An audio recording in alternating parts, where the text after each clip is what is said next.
Hola, mis amigos, wherever you may be, however you may be watching. Thank you so very much for giving us a little bit of your time. Plenty to go into today, a little bit of sad news, but also a little bit of fun news to wrap things up. And here to talk about all of it with me is the Dowager Countess, Lady Cora. How are you tonight, ma'am? I'm great. It's lovely to be here and talk to you guys and have some fun.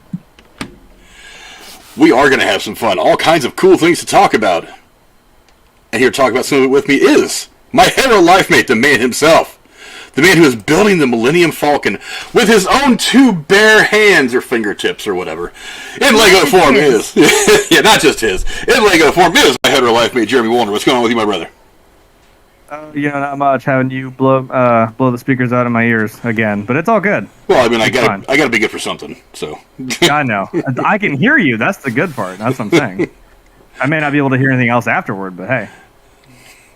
That's all right. It's not like we ever talk about anything terribly important. No, you know. It's just entertainment. It's just entertainment news. It's not like it has anything to do with the Russians invading the Ukraine or anything. But I'm sure they're gonna make a movie about that as well. I'm sure they're gonna make a movie about that as well eventually. So I don't know. That'll be the next remake of Red Dawn. Well, ooh, nice.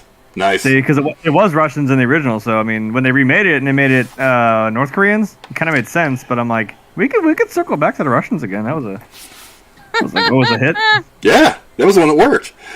Yeah. But yeah, a whole lot to talk about today. I do want to thank Kina DG for subscribing. I believe she subscribed yesterday or something like that. But thank you very much, Kina, for subscribing to the channel. We hope you like what you see, and you come back and you spread the word about all the fun that we have here on The Harsh Truth. But for now, we'll go to Lady Cora to talk about our first topic of the day. And Lady Cora, what is that? Well, producer-director Ivan Reitman, whose wildly successful comedies of the 70s and 80s included the blockbuster spookfest Ghostbusters, died in his sleep on February 12th. His family confirmed to the Associated Press. He was 75. Born in Czechoslovakia and raised in Canada, where he first met young comics as his later stars, Dan Aykroyd and Rick Moranis, Reitman made his first major impression as the producer of 1978's National Lampoon's Animal House, the madcap, wildly successful frat comedy that introduced Saturday Night Live star John Belushi to the big screen audiences. He quickly segued into feature directing, and his first two hits lofted another SNL luminary, Bill Murray, to the upper echelon of movie stardom. 1979's Meatballs, which featured Murray as a camp counselor, and the 1980 service comedy Stripes, which co-starred actor-writer Harold Ramis. Reitman is survived by his wife, Genevieve, his son, director Jason Reitman, and daughters Catherine, a TV actress, writer, producer, and Caroline. Jeremy, what are some of your memories of Ivan Reitman? Most notably, and obviously my shirt wearing the Ghostbusters logo.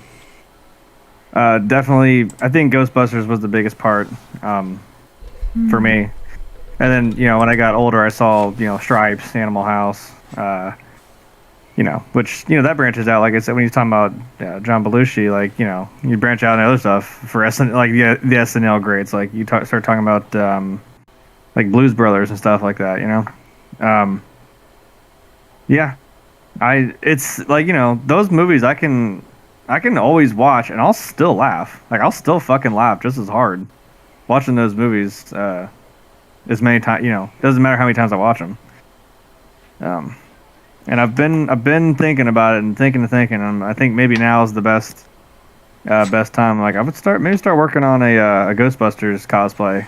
It wouldn't be too hard. Just a tan coveralls, and there's someone on Amazon. They'll send you a patch, like the logo patch for the arm, and then a custom your nameplate for pretty cheap actually. So maybe do some prop building, start making a proton pack, a ghost trap, and a PKE meter or something, something to look forward to.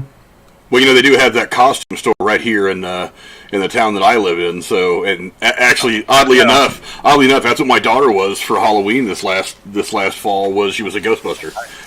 Nice. Nice. It was probably better than the female Ghostbusters movie we got. Yeah, pretty much. Miles ahead. But this shocked me. I mean, it was an odd series of coincidences that kind of led here. I had gone to the store with my kids to the Walmart to get some groceries and stuff for dinner Sunday when this news broke. And my son has been making some money on his own. He's 14. He's been starting to make his own money here and there, and he decided he wanted to buy a copy of Ghostbusters Afterlife on DVD. So I said, okay, it's your money, buy a copy of Ghostbusters Afterlife on DVD. He could have spent it on crack. I'd much prefer him to spend it on Ghostbusters. But we bring this home, and he says, can we watch this while we're eating dinner? I said, yeah, sure. So we watch this, and it's just a couple hours later that this news breaks. It actually broke, Cora, I don't know if you were on the call or not, it actually broke during the Derailed show Sunday night. And yeah, and it just blew me. And I just thought to myself, I was like, I just watched Ghostbusters Afterlife, which while he was just more of a consultant and kind of like co-producer on, I mean, it wasn't exactly all his movie, but I mean, it was on this property that he inspired to become what it has been for decades. And his only son was the director of this film, which carried on the legacy that he helped create, along with the writing of Dan Aykroyd and, of course, all the actors that were involved in it. But, I mean, to me, I look back on the entire breadth of his work, and it's not just Ghostbusters. Which Ghostbusters on its own, I mean, it's financially it was pretty successful. It wasn't as successful as some franchises at the time. Like Indiana Jones was much more financially successful. Star Wars was much more financially successful. But if you go back to the decade of the '80s, one of the top tier crown jewels of film in that decade is the Ghostbusters franchise. And a lot of people don't like the second one. I actually love the second one. I think it's every bit as good as the first. Not the same, but still just as good. But I mean, this small franchise is one of the defining franchises of a decade of filmmaking that some people consider to be the best ever. I mean, there's arguments to be made, but I mean, some people consider it to be the best ever. And then on top of that, I mean, getting past the Ghostbusters stuff and the kind of impact it's had on pop culture and on society, you get to a couple of movies that really stand out to me. One of them is Stripes. Now, I mean, thinking about the political climate of the time, the Cold War was really at its peak for the first half of the 80s. So when you start taking this thing that everybody was worried about, bringing on the end of humankind, everybody's worried that there's going to be a nuclear exchange between the United States and the Russians, and it's going to be a nuclear wasteland over the entire world for thousands of years to come, and that was a legitimate fear that people had. He took this thing and made a joke out of it. And it worked so well. It's like the one thing that people were like, they didn't. I mean, it was so seriously ingrained in people's fears at the time that nobody wanted to joke about it. And this guy's like, oh yeah, I'm going to make this movie where a bunch of rejects from the Bronx or wherever the hell they were from get sucked into the army, and then we send them over to Europe and they drive some up-armored stupid mobile home and fuck around with the Russians, and it's all a big gag, and it works so well. And I think that movie did a lot to kind of dispel people's fear about everything that was going on at the time. It gave them a way to kind of remove themselves from it for a minute. And then, as the decade went on, the Cold War I think personally the Cold War never ended. It was just kind of redefined. But I mean, the fall of the Soviet Union, all that would go away, and that was kind of one of those interesting moments in history where he did that. He managed to take this very serious situation and give it a comedy spin, and it all worked out great. The other one that really jumps out to my mind is Dave. That movie feels good to watch. And again, it's a lot like Stripes in the way that he took this very serious thing, this being the president of the United States, all the politics that goes into it. He even had like actual politicians do a lot of cameos for the movie. He takes these very serious things and he puts it all he packs it all in this goofy situation of this guy who just happens to look like the president of the United States in the movie, who actually runs some like temp agency in Washington, D.C., and he gets sucked into this crazy situation of having to pretend that he's the president of the United States, like for real. And you factor in like Sigourney Weaver and a bunch of other great, Frank Langella and a bunch of other great people that were in the movie. And he makes this outrageous situation about this very serious thing work in a very comedic way. And it kind of helps us deal with all the important shit that we get inundated with every day in a way that kind of helps us keep it all in perspective. And then to top it off, oh hell, what did I do with my list? And then to top it off, he gives us other winners. I mean, Stripes Ghostbusters, he gave us Twins, Kindergarten Cop. Look, and again, it's like none of these are necessarily, I mean, they're not Hall of Fame worthy movies in and of themselves, But they're movies that have kind of always been good to watch. If one of these things comes on TV one day and you're watching it, you'll stop what you're doing and watch this movie. Yeah, like another one called Space Jam. Yeah. Yeah, he was on Space Jam in '96. A lot of people forgot he was involved in that Private Parts movie, that kind of semi-biographical thing about Howard Stern back in 1997. Not to mention he produced Up in the Air in 2009, which got nominated for Best Picture. I mean, he there was some kind of way that he made a movie that kind of made you feel good about all the craziness that was going on in the world around you. And to top it all off, he gave you great ones. I mean, Kindergarten Cop. How many times have you heard somebody say, "It's not a tumor. It's not a tumor," or that kid saying, "Boys have penises and girls have vaginas." It's movies like that that really kind of make you feel good. And Twins, which is equally as funny. They're actually still working on a sequel to that, as far as I know. Called Triplets, which is going to have apparently Danny DeVito, Arnold Schwarzenegger, and I think Kevin Hart or somebody like that. I know I've heard Kevin Hart and Eddie Murphy attached to it as the triplet, the lost brother. That sounds like it's all kind of funny. And he directed and produced Evolution in 2001, the one with David Duchovny with the aliens and all that goofy ass movie about the aliens that has kind of been forgotten to time, but it's actually a really funny movie. Look, the guy was just super talented, and he had a way, not unlike John Hughes, of kind of tapping into that one part of us that he knew was going to make us feel good for just a couple hours. And on top of that, I mean, he gave us Ghostbusters, which, like I said, it's one of the best franchises ever. I mean, and all that's before you even start talking about Ghostbusters. But I mean, it's definitely a big loss, definitely sudden. I mean, he wasn't, from what I've read, he wasn't actually sick with anything. It's just that he was 75, getting a little old, and then one night it was just his time, and it's very, very unfortunate. But I find myself very glad that he did get to see, because I know he was one of the people that really, really wanted Ghostbusters movie made in that franchise, and I know that all the things that had kind of gotten in the way, I had read at points were kind of pissing him off. It's like he wasn't very happy with Bill Murray's reluctance. He wasn't very happy with the fact that Bill Murray was just flat out kind of being a dick about it at some points. He was really, really crushed when Harold Ramis passed away, because from what I had read, he thought when Harold Ramis passed away that was it, that there was going to be no hope to ever getting a third Ghostbusters movie made in that series. Oh. And that really crushed him. And on top of that, him and Harold Ramis were very good friends. They were creative partners for 35 years, 40 years or something like that, at the point when Harold Ramis passed away. So, yeah, just a very sad situation, but at the same I feel very, very glad that we managed to get Ghostbusters Afterlife in the theaters when we did, because it's a testament for something that he created to continue on.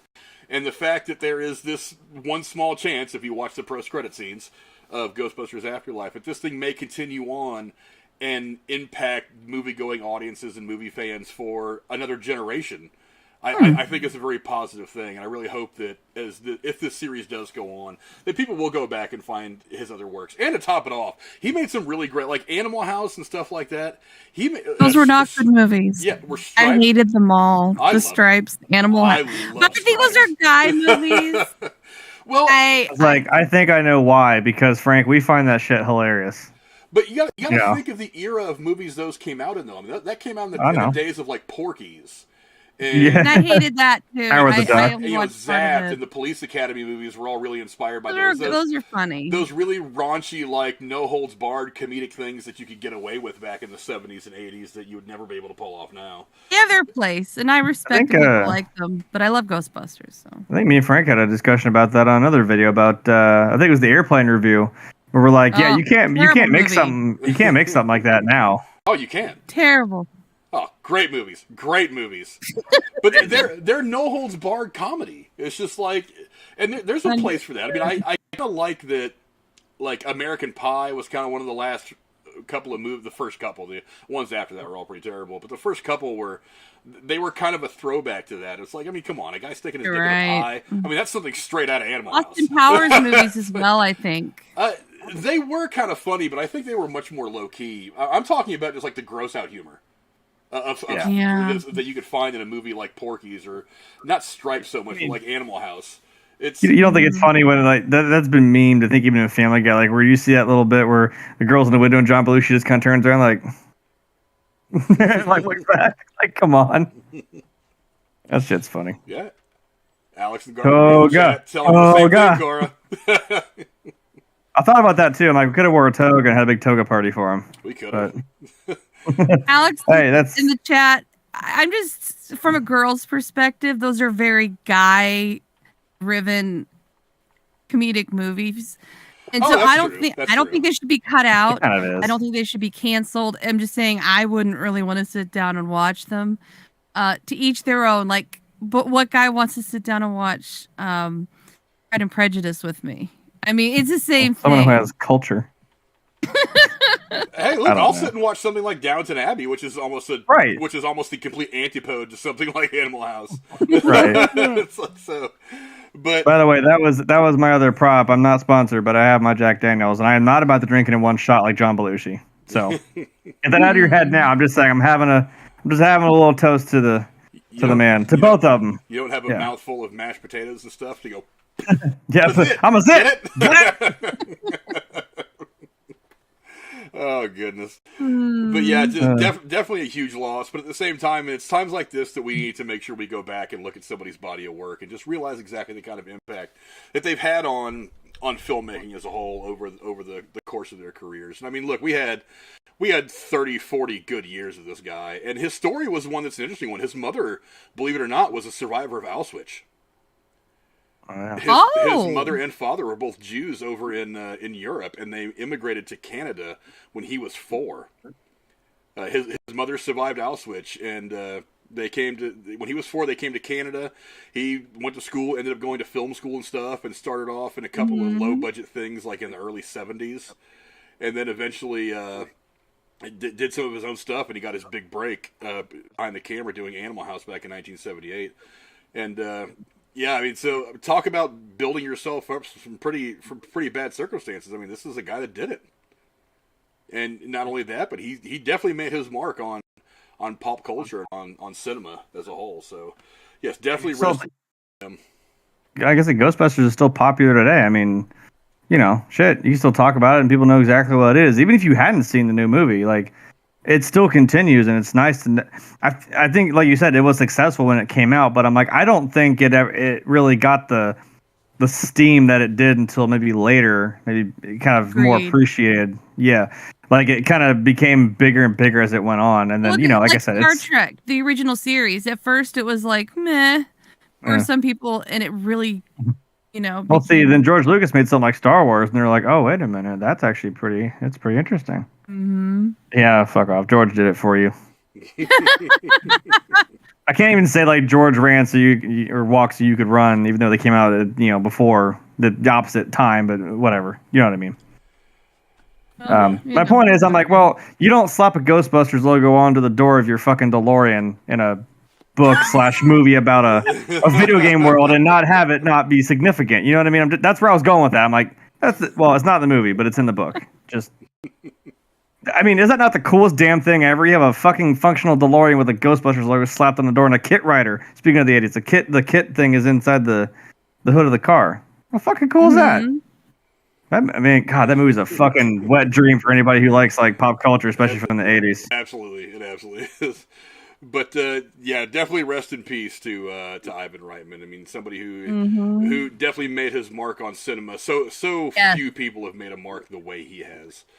But go find some of his movies, go enjoy them. The funny thing, especially about Ghostbusters, I mean, even before the last 2 films came out, Ghostbusters Afterlife and the one a couple years ago with the all-girl cast, that still had a huge impact. There were still kids that were dressing up as Ghostbusters. The Ghostbusters song by Ray Parker Jr. is played every year at Halloween on the radio stations.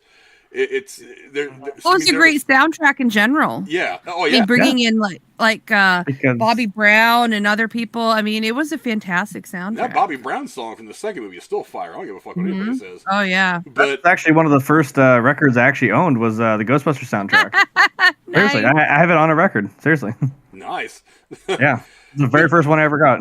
Yeah, I mean, culturally speaking, I mean, it's lasted. It stood the test of time, and there's a movie quotes. There's quotes that people use in everyday life that don't even know what do you know. Yeah, who are you gonna call? Yeah, Who you gonna call?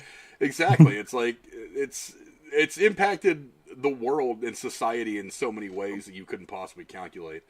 So it was really, really nice to see him help his son kind of shepherd this new film to the screen, and some of the problems that it had, obviously having to deal with the pandemic and all that. But they managed to get it done, and it was a very, very good movie. They also did a very good job paying tribute to Harold Ramis. I'm really bummed that we never got a chance to do any kind of a spoiler review for it. It just it just kind of dropped at one of those weird times. It was like right around Thanksgiving, so we didn't do anything on Thanksgiving, and then there was just a lot going on, so we never got around to doing like a full review of it, But yeah, I'm really, really glad that he got to see his son kind of push that back onto the screen, and he got to see Ghostbusters in its purest and one of its best forms before he passed away. But definitely rest in peace to Ivan Reitman. Very unfortunate, but we lost him. But we did get 35 years of just great stuff out of I'm it. not trying to laugh over you. Jeremy just made me laugh with what he wrote in the chat. What? What happened? Oh. What happened? Hold on. What? She's laughing at You made me laugh. Oh, that's because I got the joke. You typed in the chat. So I was Oh laughing yeah, over I know. I saw it because I wrote it. Yeah, I know. I'm on it. It's right here. You can't see it in frame, but it's right here. You got the chat. That was gonna go on the board, but I couldn't. There was no way in hell I was gonna fit that on there. So that works just as well. You need a digital reader board that kind of just can go forever. Yeah, that'd be nice. Like have just like a little lengthwise one. Just sits. Those little electronic ones that you can type in like the message and all that. Yeah. Have it like run right Or across. live, you can change it in real time. Oh yeah, I need to look for one of those. I need a stream deck if I'm gonna start doing fucking streaming. Like get some camera angles, some zoom, some switching over to different. But my God. But yes, rest in peace to Ivan Reitman. Thank you so very much for all the great work that you shared with us, all your artistic vision. We will carry on as movie fans into whatever comes next, and we're going to enjoy a lot of different stuff moving forward. Thanks to everything you did for the movie industry. Lady Cora, what is the next story we'll be talking about tonight? Just some. Jon Hamm has finally made Fletch happen. After more than 30 years' worth of attempts to revive the popular mystery comedy franchise, a new version of Fletch is finally set to arrive this year, starring Hamm as roguish journalist Erwin Fletcher. I didn't want to mess that up, saying it too fast. The role originally played on screen by Chevy Chase. Confess Fletch sees the journalist become prime suspect in a murder case, while searching for his heiress girlfriend's stolen art collection. To prove his innocence, he must work his way through a long list of suspects and determine which one is the real culprit. A lineup that includes an eccentric art dealer, a missing playboy, a flamboyant countess, and even Fletch's girlfriend. Presumably, there will be some hijinks along the way. Based on Gregory MacDonald's series of mystery novels, Fletch originally screens with Chevy Chase in the title role in 1985. With the sequel, Fletch Lives Forever in 1989. Over the subsequent decades, multiple potential reboots languished in development hell with Ben Affleck, Ryan Reynolds, Zach Braff, and Jason Sudeikis all attached at one point or another. Now, I have to say, real quick, Jon Hamm is like, yeah. You need a minute. Tall, dark hair, that strong voice. I can't. Anything Jon Hamm is gold to me, and I love the movie Fletch. I can't wait to see this. So, Frank. Madman. Oh my God! Ah! I was like, speaking of drinking here, Madman. I needed like a costume change, but you got that graphic up, and all of a sudden I'm in a suit, smoking a fucking cigarette in one hand and fucking double fisting this drink. And I'm in trouble I because should have Rachel just walk by and so I could just like slap her on the ass like I'm a misogynistic prick from the '60s. See that sugar tits as she goes out the door. You know what I mean? Sorry, that's a little heavy-handed, but you get what I'm saying. It's okay. I never watched that show, but I understand what it's about. I've seen the whole series 4 times. It's fantastic. Oh, jeez. I know it's good. Yeah. You can watch it on mute and really appreciate it really well, too. Yeah, all I want to do is stare at Jon Hamm's ass. We were just talking about how these aren't her kind of movies. It's like, but Jon Hamm, though, I'd stare at that guy. Yeah. Heaven Wait a forbid minute. someone make a joke about a boner, but Jon Hamm's ass and Mad Men, whatever. May as well just go back talking about Jeremy's balls, whatever. Oh no! Hey. Oh no! No, hold on. We got package today, so don't. Oh at me. no! We got double package. Oh, I forgot. I gotta write that down in my rundown. Oh no! Hey, Very quickly. You gotta make time for my package, man. Jeez. Oh, Okay, Rachel, kick his ass later. I've got it penciled in here. Okay. Jeremy's package. That's where I wrote it in on the rundown. At least he won't forget. I'm gonna mute for a while. I'm laughing too much. See, I don't know why Jennifer in the chat is so surprised. It's like, wow, that went an odd way. Yeah, don't you know us by now? Yeah. If you don't know me by now. Oh, good God. What the hell were we even talking about? We're talking about Jon Hamm. Jon Hamm. Reboot. Oh, don't mention his name. It's bad. Yeah. Anyway, he's in a reboot. Not reboot. Or I guess reboot. I don't know anymore. He's in a thing that Chevy Chase did back in the mid '80s. So Yeah, I got some good people lined up. Marcia Gay Harden. I forget who else is in it. Oh, his fucking co-star from Mad Men. I'm so excited. Those two are great together on screen. I forget what his name is. Fucking gold, that combination of actors. Yeah, if you've not seen the Fletch movies, if you are a fan of Chevy Chase, you need to go see these movies. This is probably... Now I love the National Lampoon's Vacation movies. He's great in those. But this is pure gold Chevy Chase, 100% prime cut choice Chevy Chase. They're absolutely hilarious movies. They're kind of these weird murder mysteries wrapped up in this goofy comedic bullshit that Chevy Chase did so well in his prime. Now, basically what he is this guy Fletch is a journalist. He's an investigative journalist who always who in the movies anyway, finds himself in these weird situations. Now, on top of him being an investigative journalist, one of the things he does is he has like a million different disguises that he uses to try to infiltrate shit. I mean, one disguise, I think he's a basketball player of the Lakers. One, he's a doctor. One, he's like a whatever. I don't know. It's just it's 80s outrageous comedy kind of stuff is what it is. Now, look, I'm actually okay with Jon Hamm taking over the role because Jon Hamm's comedic timing is actually really, really good, and it's actually not that far off from what Chevy Chase did in his prime in the 70s and 80s. I mean, because have you guys seen the commercial about him with the Amazon shows? I think so. Well, it's a commercial where he's like on the phone with Amazon, and he's like, "Oh, well, Tom Hanks got this, whatever." And then he's like leaving a message for Tom Hanks, like, "Hey, Tom, it's John. Maybe you give your buddies at Amazon a call, let them know that I'm available." It's like it's such a funny, goofy thing where it's like it's like 20% serious, 80% comedy, and it's just you so see funny him in because it's Bridesmaids. He was the perfect douchebag. Yeah, he's got killer comedic timing, and. Yeah, now, don't get me wrong. I would love to have seen Zach Braff in this. I love Scrubs. Yeah. I have not watched the entire series from start to finish, but I will watch any episodes of Scrubs when they show up on TV or just for shits and giggles or whatever. But Zach Braff would have been fun, and a couple of the other names that Cora mentioned earlier would have been a little fun too. But I mean, dude, Jon Hamm, you can't go wrong with that. I said, his comedic timing is pure gold. He's fantastic hair, by the way. Yeah, and as Cora, I'm sure would agree, he's drop dead gorgeous. What kind of makes the humor? It kind of makes the humor hit that much more because it's like any goofy it's how guy. He handles himself. He literally knows how to walk the walk, talk the talk of being strong, assertive, masculine man. Yeah, any more like a madman. Yeah. Oh. Got him.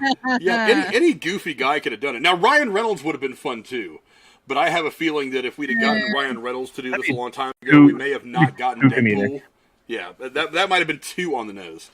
But Yeah. and Jason Sudeikis, I think, would have been fun in it too. But Jon Hamm, I think, is perfect. If you're going to do this, I think it's perfect. Now, one of my questions is this going to be like a straight up sequel to the last movie, or is this just going to be a whole reboot? Because for those of you who don't know, the Fletch movies are based on a series of books. And there's actually, I don't even know how many books there are. I want to say there's at least 5 or 6 books about this character, but they only ever made the 2 with Chevy Chase. And now they're making this one. So I don't know if they plan on making more or what, but yeah, I gotta wonder if this is going to be kind of like a fresh start to everything, or if this is just going to be a continuation of everything that Chevy Chase started back in the 80s. But yeah, I'm super excited. I think this is going to be fun as hell. One of the things I liked about the Fletch films from the 80s with Chevy Chase is it's very subtle. You know, one of the things that Chevy Chase excelled at, I mean, he did the slapstick stuff very well, but some of his best stuff was those goofy little sight gags that were very. He just kind of put them out there, and they just fit in the moment. Like when he looks at his wrist with no watch on it, he goes, "Oh, look at the time, I gotta go." It's like stuff like that is so subtle and brilliant. It's just perfectly timed and placed. And the driving scenes are fantastic. And he acts it so kind of not melancholy, but just so smooth. He's like, "Oh, look at the time, I gotta go." It's kind of like it's not a big deal. It like his delivery was so great. I'm really excited. I think that Jon Hamm can pull that off in a very similar way to the way that Chevy Chase pulled it off back in the 80s. And I think that's going to make this work very well. And again, a lot of it's going to depend on the supporting cast, too. I mean, aside from Slattery, I don't know who else all is going to be in the movie. You said Marcia Gay Harden? Yeah. Plays the heiress girlfriend. Yeah. He's got John Slattery, Marcia Gay Harden. Kyle MacLachlan's funny. Yeah, so, I mean, it's... I don't know, this has got a whole lot of potential. Here's what they need to do. They need to not take this movie seriously at all. Just let it go out there and be funny. Because the more you try to mold a movie to, like, if they try to mold this film to be like the Chevy Chase Fletch films, I have a feeling that one missed brushstroke or one missed mark is going to kind of ruin everything. Just allow this movie to be what it is. Fuck around with it a little bit, let him ad-lib a few things, I mean, kind of screw around and make it zany. And I make it a little bit zany. Not a lot zany, a little bit zany. And I think it's going to work out just great. Jeremy, have you even seen the Fletch movies from the 80s? I actually have not. Oh, they're so funny. If we get to that, I'm like, they're going to ask me. I'm like, no, I only saw it for the very first time, like maybe 5 years ago, Jeremy. So don't feel bad. Okay, they're funny, funny. It's borderline like Ivan Reitman movies, but it's good. It's good. I like it. Sorry, I'm trying to make sure I've got everybody set up for the movie ticket giveaway. I didn't do that beforehand because I was unprepared. Me and Cora tag teaming the Russians over here, so. Woo! That's against the Russians. You know what? Damn it! No, fuck it. I don't care if we get demonetized. I'm doing it. Hold on. We're not monetized anyway, so who cares? Don't get kicked while we're still down.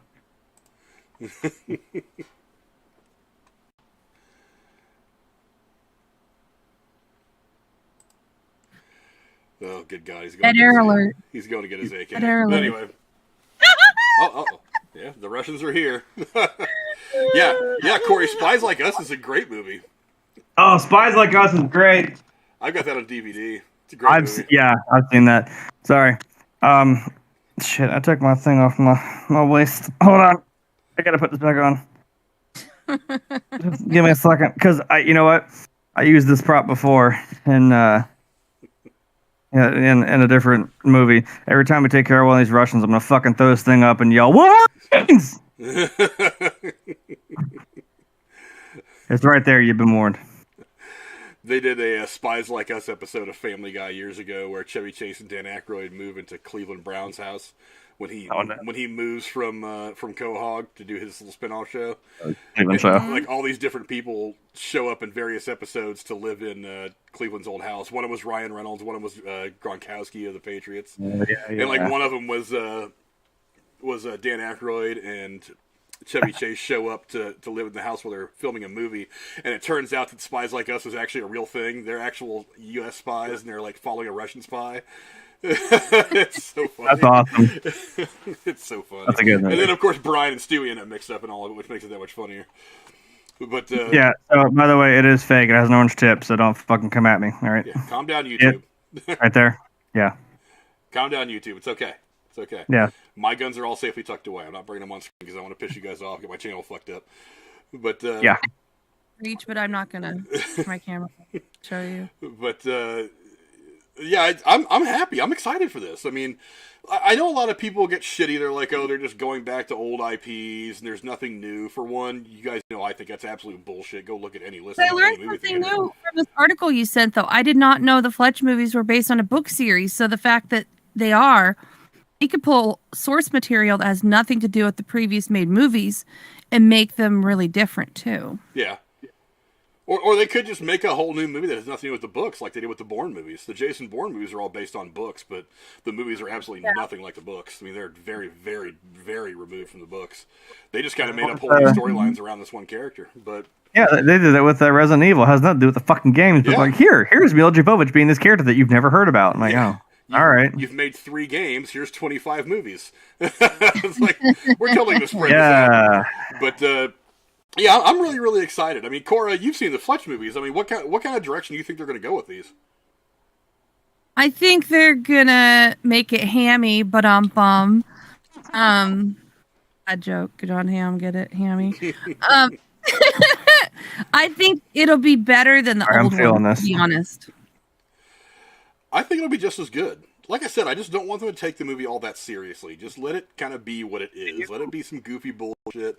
Let Hamm have some fun with it. I'm assuming that they've gotten some feedback from Chevy Chase about the whole thing. Who knows? Maybe he'll make a cameo. Yeah, and that's what I was going to say. Maybe he's going to be in the movie in some facet. I don't know. Yeah, maybe he'll be in it. That'd be kind of cool, Maybe actually. he's the bad guy that ends up, you know. He's the murderer. That would make sense. Yeah, that would be fucking epic. Yeah, that would make sense. But yeah, I'm kind of excited about it. I think it's going to be a lot of fun. Like I said, just don't take it too seriously. If you take it too seriously, you're going to fuck the movie up. And I got to make sure that I've got my stuff set up for the giveaway because we're about ready to give away. There we go. About ready to give away some movie tickets. But yeah, I'm excited about all this. Jeremy, you've got to sit down. Look, I'm trying to figure out a way to work into the schedule doing some more retro reviews. I've got something that I'm trying to get together with Alex from Alex and Garbage Man.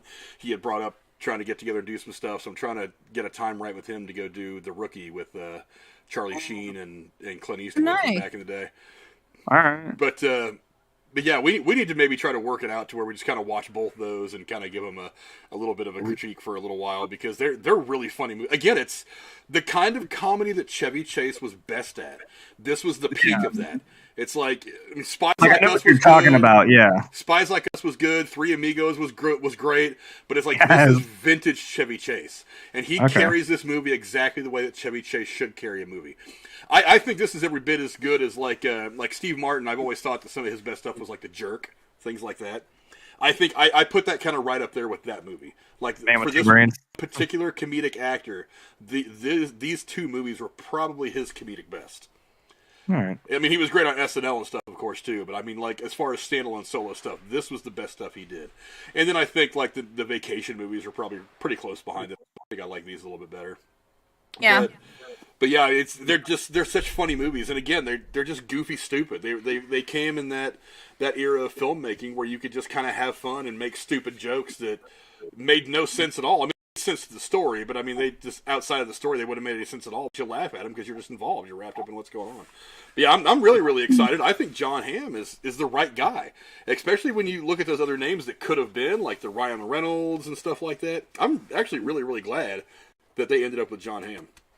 And I was I was kind of worried about this at first because I mean I did a video about this when the news first broke that they were going to be doing this about a year or so ago, and there were people that were commenting on that. They were like, "No, absolutely not. I don't want anybody to do it. I don't want them going back to this old stuff that we love and ruining it." And I'm like, "Well, give it a chance because Jon Hamm's the right guy. I think of all those names that were listed, I think Jon Hamm is probably one of the better people that they could have gotten for. But that's just me." But anyway, go down in the comments below. Let us know what you guys think. Do you think Jon Hamm is going to kill it? Do you think he's going to suck? I personally think he's going to do just fine. I don't think we have anything to worry about. And Cora's got her reasons for watching. I do think he's a good actor, by the way. I do. But yeah, I think he's gonna do great. I'm actually really happy. And there have been some set photos that have come out that he does kind of look the part too. It's not just like they put him in a suit and he's gonna act like Fletch. He actually looks the part. So I'm actually really, really confident in all this. Really, really confident in all this. But we're going to move on real quick. And before I get on to the giveaway, I do want to remind you guys, we do have a Patreon. And for just $5 a month, you can support our channel, and that helps us grow a little bit. I would eventually like to pay people like Cora and Jeremy for all the hard work they put into the show. That would help us get to that end as well. Really what the Patreon does, it just kind of feeds itself. Once a month, we give away $25 to promote you guys to go to the movies. The reason we do this is because, and I've said it 100 times already, the pandemic had a really, really bad effect on a lot of people financially, especially the movie industry. Not the movie industry, but the movie theaters. All the theaters were closed for the better part of a year. A lot of people in there that depended on that place for employment, worked at the box office, worked at the concession stand. Those people got hit really, really hard by the movie industry shutting down for more than a year. So really what I want to do is I want to promote people to go back to the movie theater and to see the movies. We've got a full slate of movies coming out.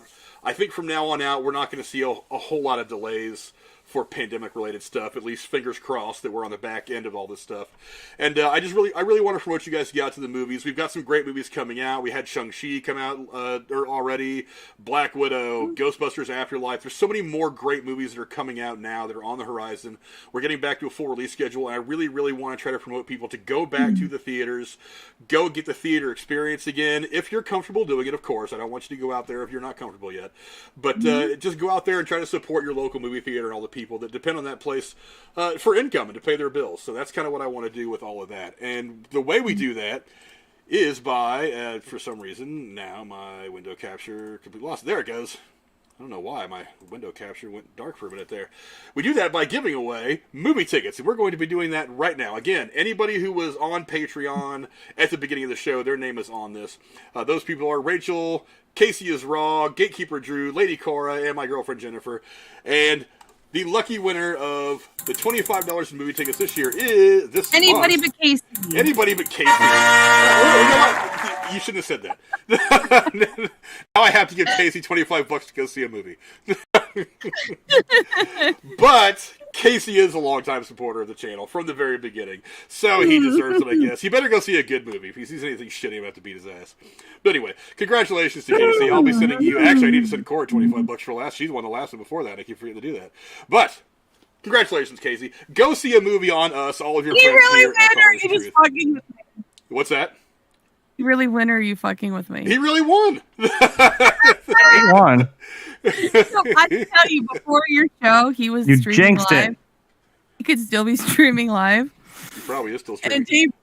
Dave Rose was alive. I went to Casey's chat and said, Dave Rose is live. You should stop watching this and go over there. And I put a link to Dave Rose's stream in Casey's damn it. chat. Oh, goodness. But anyway, congratulations, Casey. Damn it. Now I got to give you money to go see a movie. Oh, it's all right. As long as you go see a movie, I don't care. Go support your local movie theater. Oh, goodness. I hate it when he wins anything anymore. He killed Betty White. Well, He killed Betty Yeah, he White, did. and then he wins movie tickets. That's just not fair. There's something wrong with the world. he's not live anymore, so, he'll have to. I'm surprised he's not in the later. chat breaking my balls over some stupid shit. Won't you let me on your show, Frank? Blah, blah, blah. Stop taking all of our money. Yeah. But anyway, now that we're done shitting on Casey, we've given away our $25. Congratulations, Casey, again, for winning $25. We appreciate you supporting the channel. We very much do. Lady Cora, what is the next topic of conversation for us tonight? The next topic is about a show I've never seen. While the news of a Futurama revival coming to Hulu may entice fans of the adult animated series, there's one name curiously missing from the call sheet. John DiMaggio, who voiced Bender on the original show, in addition to various other characters, is not presently returning with Billy West, Katie Seagal, and the rest of the original cast. Isn't she from that show with... Yeah, I'll ask you later. She was in Married with Children. Thank you. That's it. Sources close to the situation tell Entertainment Weekly that negotiations with DiMaggio have hit a standstill, which has prompted Hulu in television animation to search for another voice actor with the same table read looming this coming Monday. But both sides of the situation, DiMaggio's side and the studio side, want the actor to return. Jeremy, do you think a deal will be done to bring DiMaggio back to the show? And by the way, when you sent this article, I noted that he wants more money than the other people, and the show itself just wants it to be fair and equal. So I think this guy's greedy. I don't know anything about it, but that's what I saw. I think I saw him on Twitter come out with something that said, "Look, it's not about more money." He's like, "It's Hollywood. Fair pay is always kind of a problem." He's like, honestly, I think we'd all deserve the same kind of like pay raise. So I'm like, I don't know. He said like, "Look, it's also not even about that. It's about self-respect," which I mean, I kind of get. I know it sucks. It's like you're not gonna, it's on my arm right here. You see it, 3 Days Grace. It's one of my favorite bands. You don't have literally the lead singer anymore, so it's like it's kind of awkward when you have all the same people and then one guy is obviously different.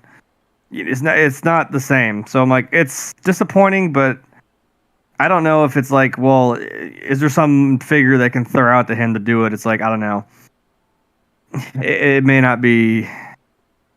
I think he seems pretty firm in his stance of like where he wants to be with this. I was gonna say, yeah, Rachel's going off on the chat now. I'm like, I know this is one that she was very, very well into, considering she watches Futurama religiously and constantly every year. Excuse me. And, yeah, so I think she just said the same thing I said. It's a show. This is meant to be for adults. Yes, this is like Adult Swim, like Family Guy. It's kind of a little bit more adult version of The Simpsons. Okay. Yeah, like kind of Family Guy era type thing. It's like that. It is. I think what you're saying. It is comedic. It is, but it does. It's like, hey, it's that meme. Like, hey, watch this show. It's funny, but then it will gut punch you in the emotions every once in a while, and it's more than that. So it's a fun show. I've seen it, but not because I haven't seen it as much as Rachel has. I've seen a fair bit. Because enough to know where I was like, I think DiMaggio is basically, as Bender would say, "Kiss my shiny metal ass," is what he said. That's what Corey said in the chat. He said that would make sense since it's something Bender would do. Yeah, that's what I'm saying. Like, just, yeah, I don't know. It's not the same with someone as iconic as Bender. You know what I mean? Like I said, I don't know if there would be some figure they could just throw out to him to be like, hey, yeah, come back. Because, like I said, that last thing he said was it's about self-respect, and he's like, it's not a. He flat out said it's not like an attack on the fans. He's like, I'm not doing this like it's nothing to do with that. And I'm like, he's like, I wish I could share the full details of everything, because I'm sure there's multifacets to this whole thing, but than just what we see. I don't know. Look, I don't watch a show 4 fucking times a year. Don't get at me. You can bite my shiny metal ass. Fuck. She's like, I am with Mad Men the whole thing, and I know. Watch Robot Chicken because that shit's funny. I would get on somebody if they said it wrong too. I understand. I'll help. Frank. I see what you did. The fuck did he do? I'll watch it here. It's gonna come up in a second. I'm watching you. What I did? I don't know. Never mind. Don't worry about it. I was reading part of this article to see if there was anything that I had missed while Jeremy was talking. Never mind, it's all good. And then you're screaming at me. Well, excuse me. Yeah. So. Well, this article makes pretty clear that the door isn't closed. I think more than anything else, and this is something that happens in Hollywood a lot when people are trying to renegotiate stuff, this is probably a little bit of a ploy to try to get some attention from the fans who really want to see you come back. I personally think you could find any asshole out there for a third of the money that can do a Bender voice and go be Bender. I don't think the fans are going to care once the thing hits the screen. So, it's done right, as long as you don't get a girl to do it in a girl voice and completely redefine the character, I don't think fans are going to notice. SJW shit, here we come. Hey, Bender becomes transgender and becomes Bart's voiced by a woman. Doesn't matter. So is Timmy Turner. So is all these little fuck Ash Ketchum, Goku. Like, no, it's not about that. Like, but look, I mean, look, all you gotta do is... if you wanted to revive fucking King of the Hill, like I could sit here and be Hank Hill all day. Yeah. I'll do it for free. I'll kick your ass. I don't give a shit. You know what I mean? I'll do it all day. It's another show I've never watched, by the way. Ah! It's good stuff. It's good stuff. But I had to make you mad somehow. You talk about your balls, and I make you mad because I haven't seen something. They're fucking even. Talking about propane. Talking about propane and propane accessories. Propane accessories. I get Bobby. But look, I think it's more of a negotiating ploy. I mean, look, even in this article it says it isn't to say that DiMaggio won't be involved in the revival at all. Look, I think he eventually signs. I think this is a ploy for more money. Now, Rachel says it's a publicity stunt. That's kind of exactly what it is. It's called negotiating through the media. Perhaps. Yeah, it's called negotiating through the media. It happens a lot. It brings attention to it, not the fact that, I mean, oh my God, Futurama's coming back, but I mean, but then when you start thinking, oh my God, the guy who's like our most beloved character is not coming back, gasp! Oh no! Like, okay, but I didn't know that table read, like you said, is on fucking Monday. I was like, you better make a choice quick. Yeah. You're gonna be cutting out lines and shit until you find something. As far as the table read is concerned, you can go get a janitor to sit at the table read. Coma for the first 3 Yeah, episodes. I know. Now, if you said recording was on fucking Monday, like, we're gonna have an issue. That's bad. But we're not there yet. Yeah, look, you could go find anybody out there who does voice work to can sound close enough to Bender to where most people aren't going to notice. Especially casual fans probably wouldn't notice anyway. And I don't think it's a big deal. That's why I think that when it comes to voice actors like this, it's really dangerous to try to play games like this.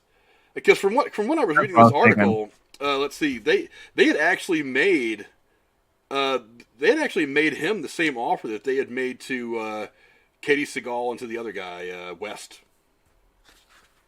I'm drawing a blank on his name, Billy West. If they had actually made all three of them the same offer, and that Katie Seagal and West took the offer, and that this guy's holding out.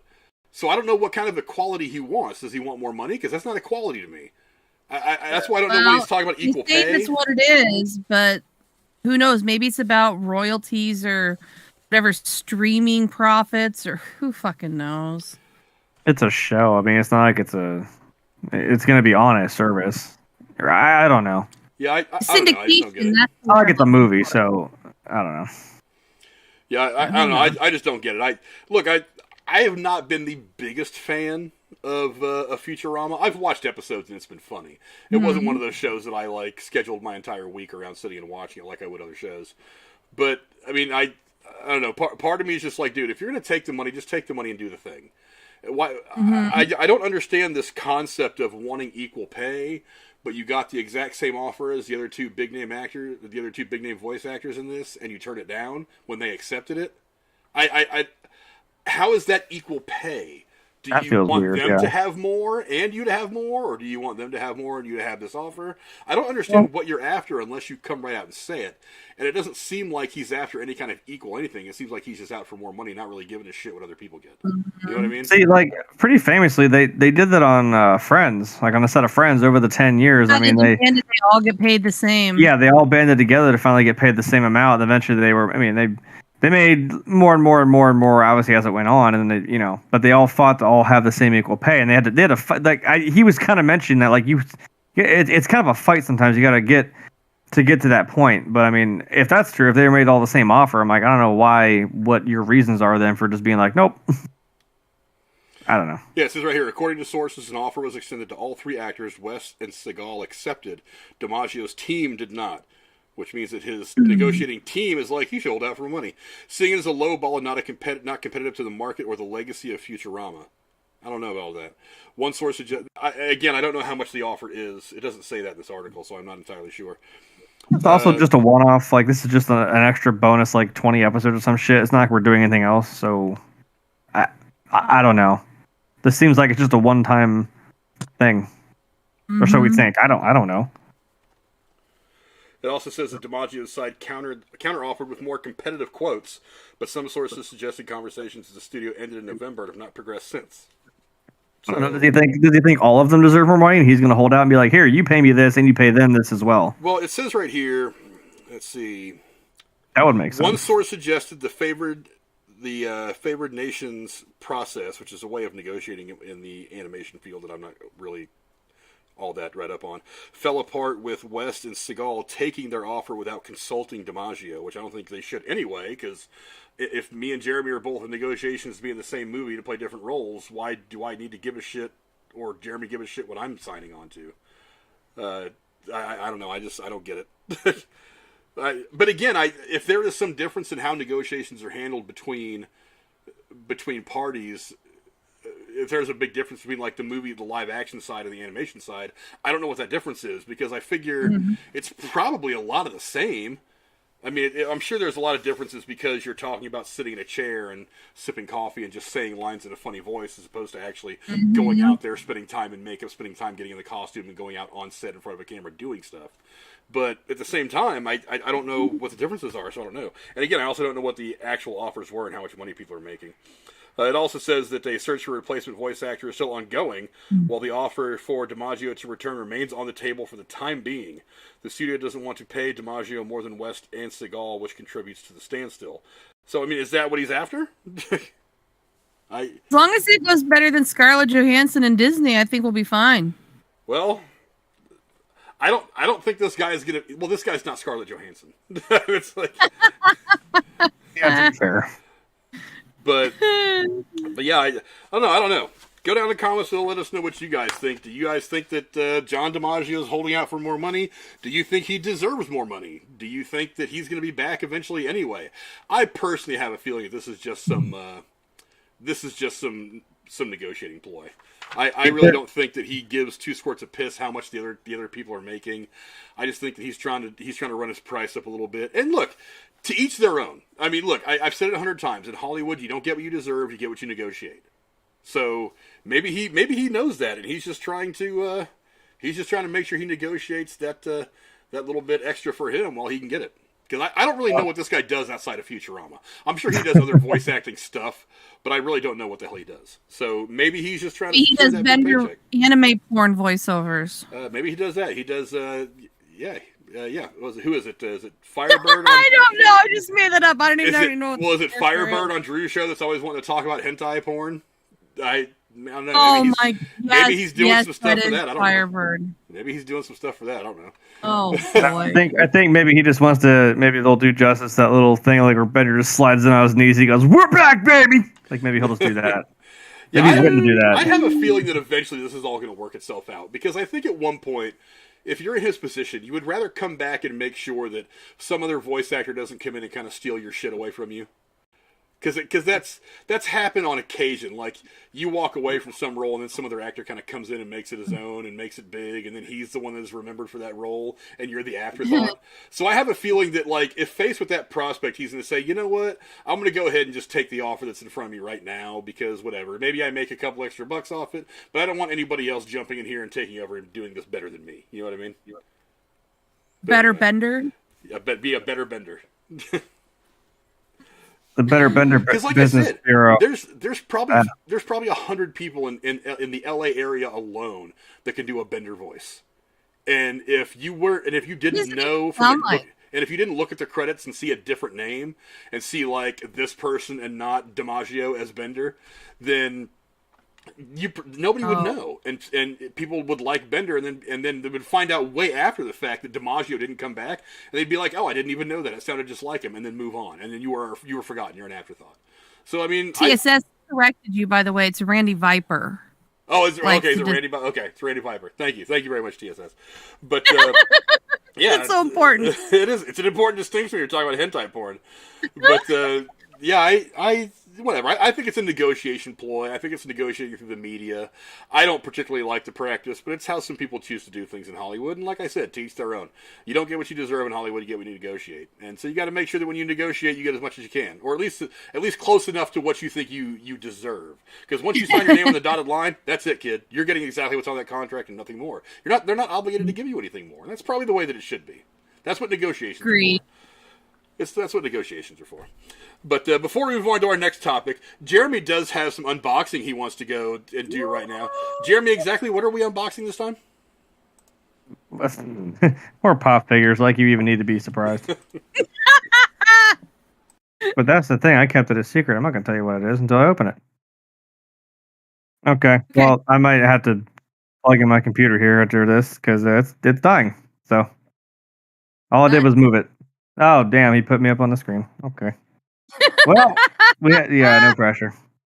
That's the thing about being live is you got to roll with it, and I'm good with just rolling with it. Trust me. Yeah. Good. So I think this was in the same set. I ordered them all the same damn day, but why these two came first and then this one just came today, I have no idea. That's the way it goes. I ordered something from eBay for the dog, and it was supposed to be here Saturday. It showed up today. I mean, it did do that. It kept saying like it was going to be here Monday, then it was Saturday or Friday, and then they were like, "Hey, it's today." I'm like, "All right, sure, make up your mind." So I actually looked, and this is actually sadly from this had the Teen Titans problem where, hey, Teen Titans was a great show, and then they're like, "Hey, what?" It's Teen Titans. Teen Titans is it was an animated show in the early 2000s that was it's like before they were in, like, say it's DC, so it's Robin, like Robin leads the group, like from Batman. So it's Robin, Starfire, Cyborg, who we know from Justice League as well, Cyborg, and Beast Boy, Raven. I said Starfire, yeah, and then Tara, she's kind of there. Yeah, so it's like it's an animated kind of not way of being Justice League, but being Justice League, you know. And it was a great fucking animated series. And then they made Teen Titans Go, which was more recent, and it's like, oh, this is for these kids, and they like even more loud, obnoxious, just bullshit, right? We're gonna take these really in-depth really go super lazy with the animation, and just make, you know, this guy's basically an obnoxious jackass. This is obnoxious jackass number 2. This guy is somewhat comedic. This one's just an idiot. I'm like, yeah, you lost the whole point of the show, didn't you? The show used to fucking mean something. So anyway, this, as I'm unboxing, sorry. So this show, I think, probably had the same problem. Like, it had its run in the late 90s even, I think, and then early 2000s. And then they brought it back, and I'm like, you got lazy with the animation again, and it's just, nope, just, you don't, lightning don't strike twice. I don't care how many times you watch Back to the Future. It doesn't happen like that. That's not real. I just can't keep up with it. There's so many like shows. I don't know. That's not really fair. I mean, I watched it growing up as a kid, so that's kind of. I'm older than you, and I didn't have children, so. But I'm just saying, like, that's why, because I've seen these, and I've taken to going back and watching these again. So anyway, these are actually from the new version of the show, but I don't really care because it's for the nostalgia. That's the point. They don't make them for the old ones. Besides, I got Neo and Trinity back there. They're from the new movie. I realized that Jack Sparrow's from On Stranger Tides, which I watched, and it was terrible, but whatever. Welcome back, Frank. It's okay. I got it. Anyway, now that I've bullshit until Frank got back. I liked On Stranger Tides. I didn't think it was all that bad.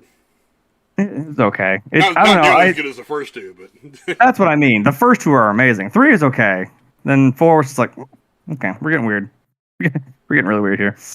All right, so now this is also, if anyone knows what a brony is, right? No? Okay. So a brony is somebody, it's like, what is it? Well, I'm glad you asked. It sounds like the word jabroni. No, not, yeah. We're not doing some Jack Black shit here. This is. He doesn't know, bro. He doesn't get okay. Oh shit! Did we miss another damn? Oh, goodbye, Margaret. Fucking Russian spies, all of them. A brony is like it's like when you watch the show My Little Pony, it's like, oh, you think it's for girls, it's cute, and it's. Yeah, but it's like, yeah, but guys watch it too. And it's like, oh, it's embarrassing, huh? No, they're called bronies. It's like, yeah, you can be a guy and you can watch My Little Pony. Right. It's a weird You're talking to somebody who loved all the guys all the gear. I loved Transformers.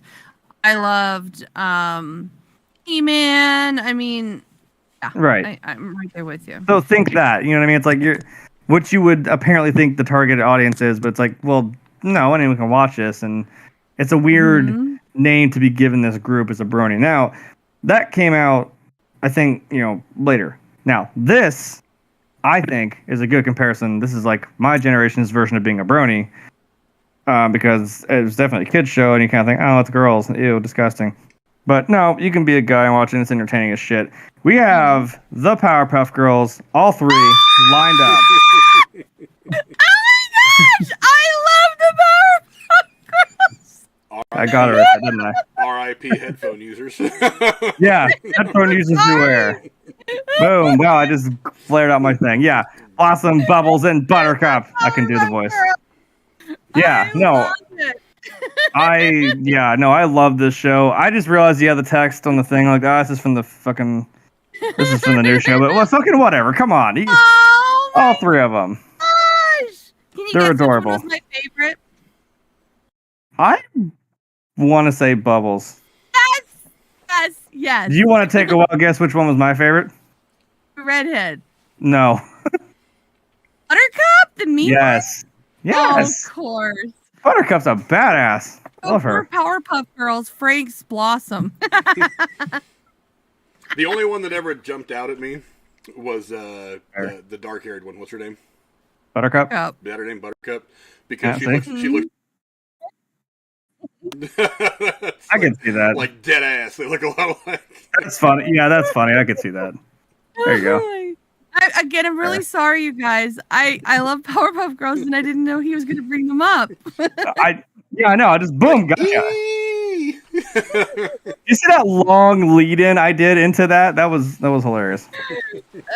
No, like this is like I said, kind of my generation's version of being a brony. I'm like, yeah, I was a guy and I watched Powerpuff Girls. I'm like, yeah, it's not really it's just a kid show, honestly. It's just I would open those boxes and I would set them up on the shelf. No. That's you can go get your own set and open them and do whatever the hell you want with them. Ask you a question, like someday, 20 years from now, what are you gonna do with all these? I'll just keep staring at them. I know, but where are you gonna put them? Somewhere. In my casket next to me as I'm going under. Buy a whole cemetery plot at that point. That's oh my goodness. They'd all have to go with me. No, I mean if I started this trend of not opening the boxes, by the way. Again, because these are like the versions of like fucking Beanie Babies, I guess. Tony, this is gonna be the thing. You want to know what What? So I'm gonna tell you something. So all the limited edition Beanie Babies from 10, 20, 30, however many years ago that people have been hanging on to and taking great care of and then turning around and selling on eBay because they can't sell them anywhere else. Do you know what I do? I buy them for $5 and I let my dog destroy them. Tag and all. A $200 chew toy. Somebody once paid $2,000 for that Beanie Baby. I get it for $5. You're letting your dog chew on it and pump it and do whatever to it. I know the existential point of nothing means anything. Money's fake, so is time, so is everything. But 30 years. I'm just saying. What will happen to all these pop figures in 30 years? Someday these are going to be worth something, and then if they're still making them in 30 some damn years. I mean, you got plenty of stuff to make. Your kids someday are going to open all these boxes. You're going to come home one day and the babysitter is asleep on the couch, and you're going to go into your office and find half the boxes open. Like I already had a dog tear up one of the boxes, and I almost shot that dog. So it wasn't even my dog, so that would have almost been a problem. A dog did bite me, so I mean, whatever. I still have a scar on my hand from that shit. See, even your mom says let his kids play with them. You're going to let your kids play with these. No, what someday. Do you do? No. Anyway, you do not open collectibles. Everybody knows that. Right. Oh, You see all Frank's back there behind him, all still in boxes? Still in boxes. Neat. Yeah. Okay, I know people that bought DVDs like back in the early 2000s that still have not opened those. They're like still in plastic. Dude, there was a guy I just came across on TikTok. He has a fucking stack of unopened Shrek fucking DVDs. And that's what he does every damn day. They had a little like giveaway on there. They had a sticker with like, here, open it up. What's your prize? Is it a Game Boy Advance? Is it an OG Xbox? Is it Baskin Robbins? It expired in 2001. He's opening them. He's just seeing what he won, and he constantly keeps getting the Baskin Robbins. He's getting really pissed off. He's just trying to get the big prize. That's his whole stick. He, for some reason, it's a whole fucking stack of Shrek DVDs. Why? Still sealed. I don't know. I don't know. The first Shrek movie was funny. The rest of them are okay. 2 is very good. 2 has that Terminator 2 essence where it's like, it's just as good, if not better. But then 3, 4, 78, they all fell off. I'm sorry. I think the first 2 are amazing. I think I had that as an idea once. We should talk about movies that like sequels that are better. Are there any Shrek movie pop figures? Probably. I would imagine there are. They haven't yet. I mean, there are some that I've been disappointed to not find any pops have been made of. Like, there's no Jack and Daxter. I know that for a fact. There was no. Oh, you know, they're about to make some Nathan Drake ones now from Uncharted. That's that guy Tom Holland's playing in the movie. Yeah. Okay. Video games. Which is why I'm. That's a good reminder, guys. Next Thursday, we'll be talking about Uncharted. Probably 1 or 2 news stories, whatever important pops up, and then most of the talk tomorrow or next week is going to be about Uncharted. That's going to be our big spoiler discussion for Uncharted. And also, right now, while I've got it on my head, March 7th. It's a Monday. Is going to be our big Batman spoiler discussion. We're gonna take the weekend to watch it. Maybe me and Jeremy will watch it twice, 3 times, and then Monday the 7th will be when we come on here on a Monday. That means I need a opening weekend then. It'll give you the whole weekend if you get a chance to go see it. But yeah, so like, definitely Monday the 7th is when I've got it penciled in right now for the Batman spoiler discussion. No more opening night stuff because the last time I did it didn't go very well. Our viewership was shit, and we were all in a big hurry, and Jeremy couldn't get there in time. So yeah, we're just gonna make it Monday, and it works out better for everybody. Speaking of which, also tomorrow comes out. Not only does Uncharted come out, but also this is a nice segue.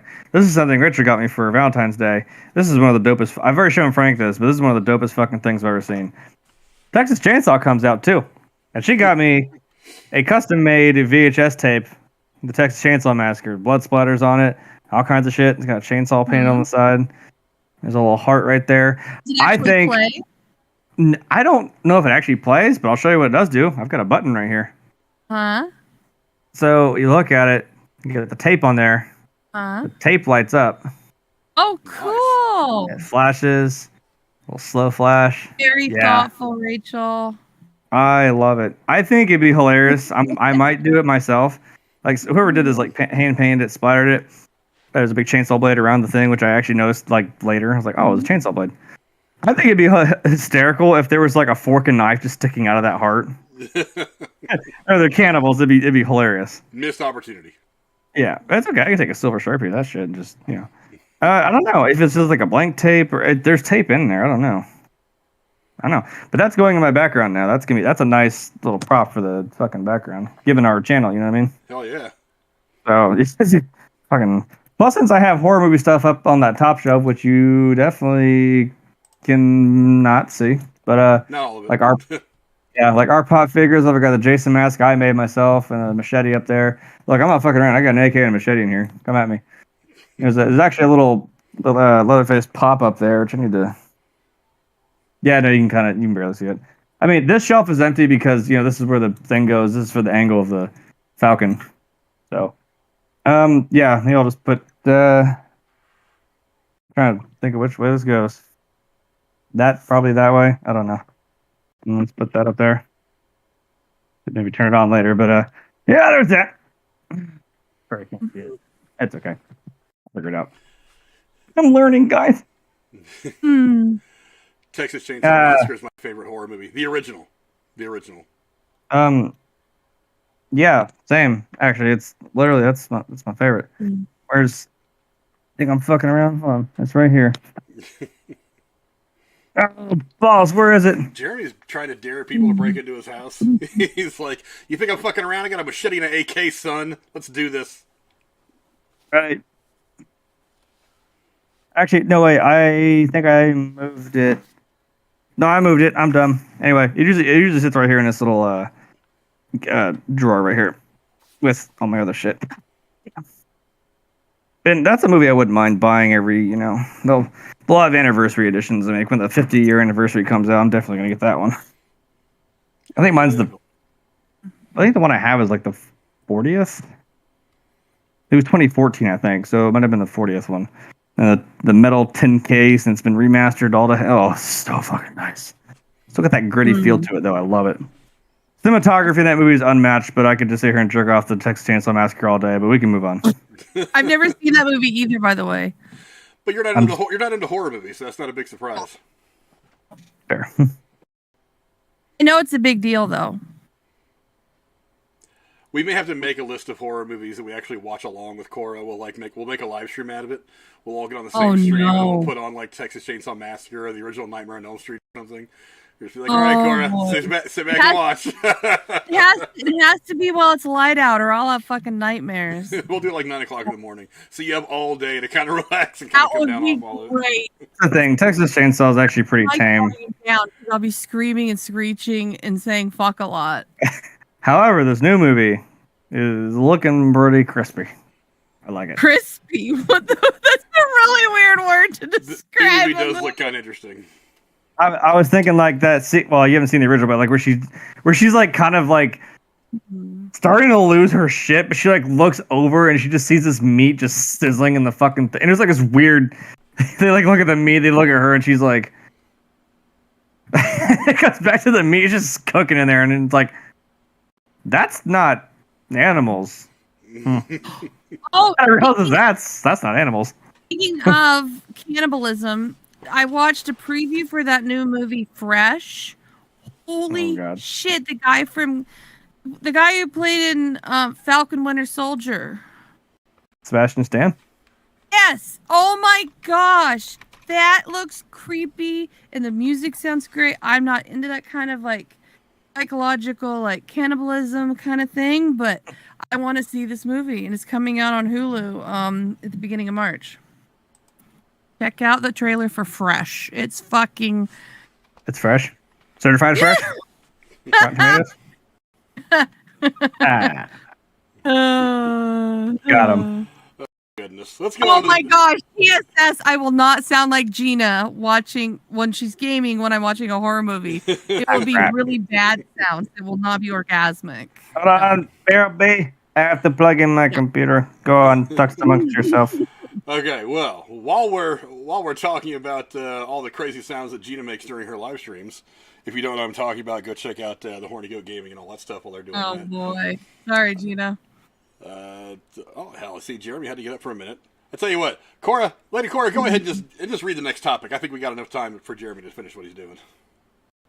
Okay, I will get to that right now.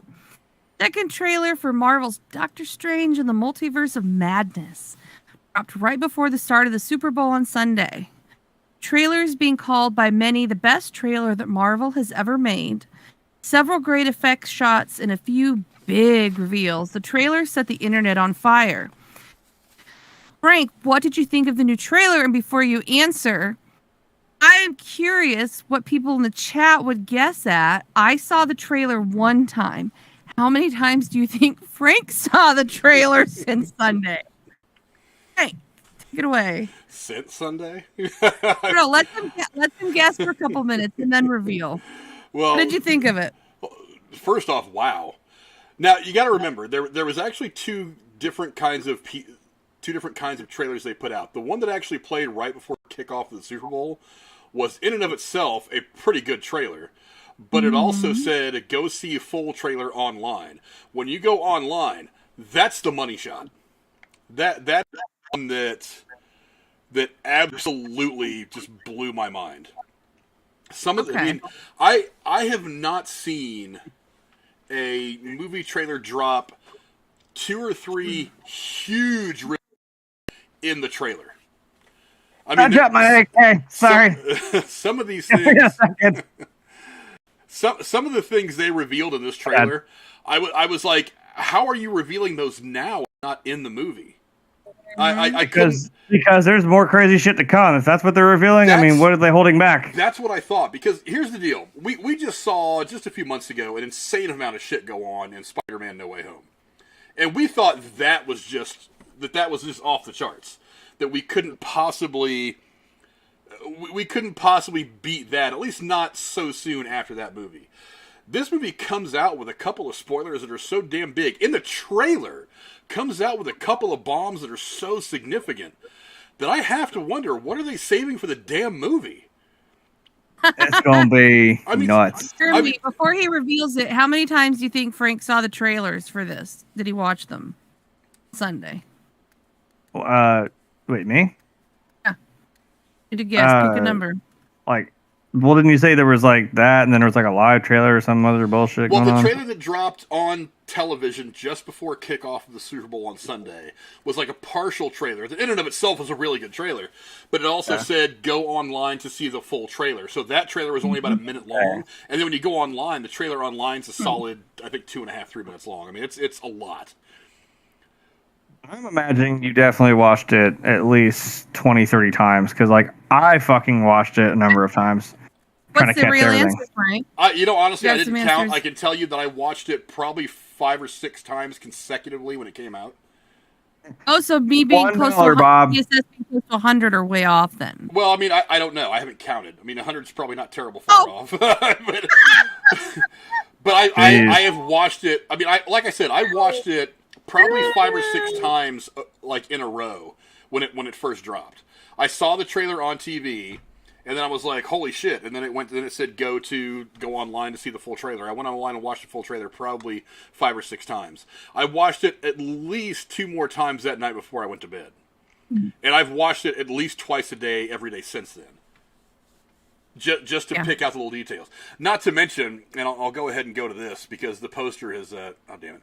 Because the poster has. I forgot I took the picture off here, but the poster has garnered a lot of attention as well. I don't know if you guys saw that. That's not it. I'll have to go find it. But the poster itself has a lot of different little Easter eggs on it. But while I'm loading that up, let's talk about some of the shit that happened in the trailer. And let's go right to the important part. I mean, the big reveal of Charles Xavier. There is no denying who that was. I know they didn't show his face, but I mean that voice is unmistakable. That is Patrick Stewart as Charles Xavier. There was the side of a bald guy kind of sitting down. We're like, that's Professor X. You know it is. Oh yeah, there was. Honestly, I don't know why they didn't just show his face. That is so clearly his voice. We talked about that when we talked about the Flashpoint movie. That was clearly Michael Keaton's Batmobile, and then they rip the shit off and they cut right to black. And you hear him go, "Oh, holy shit!" I'm like, you know what it was? Just show it to us. God damn it. That's what it is. It's that effect where you're pissed off. You're like, I just want to see it. But not let you come is basically what they want to do. They want to. They're edging us until the movie comes out. For the blue balls, you bald bastard. But I mean, quote one of my favorite YouTubers, Soviet Womble. Go check him out. His shit's funny. I'm gone. Sorry. The poster itself is also full of all kinds of weird Easter eggs. The biggest one that's come out so far is if you look at the right-hand side by his cape, you can kind of see in one of those shards of broken glass the shield of Captain Britain. Now, here's why I think that's really interesting. I don't like doing this. I know Drew drives me insane, but I'm going to do this because I want to show you guys what I'm saying. There is a lot of what if in this thing. We had that Sorcerer Supreme, Doctor Strange. But you guys can see it. Right all the there. Shards of glass have so many you see images. Right there at the center of your screen, in that one shard of glass, you see what looks like Captain America's shield, but instead of having the star, it's got the Union Jack from Britain. So, now, here's why I think that's significant. I think it goes with something that we saw in the trailer. Okay. Captain Britain is a member of the Illuminati. Okay. That chamber that he walks into, where you see Charles, where you hear Patrick Stewart's voice as he leans in and says, "It's time we tell you the truth." Charles Xavier is one of the founding members of the Illuminati. So I think that's the Illuminati. I'm pretty certain of it. What's that? Handcuffed? I don't. What did you say? I didn't hear you. Or he's handcuffed. Yeah, where he gets walked in by those Ultron-looking bots. Yeah. I really think that's the Illuminati. The question is who else is there? Because you see the person walking across the street is obviously Mordo. Then you hear Xavier's voice, Patrick Stewart's voice. Mm-hmm.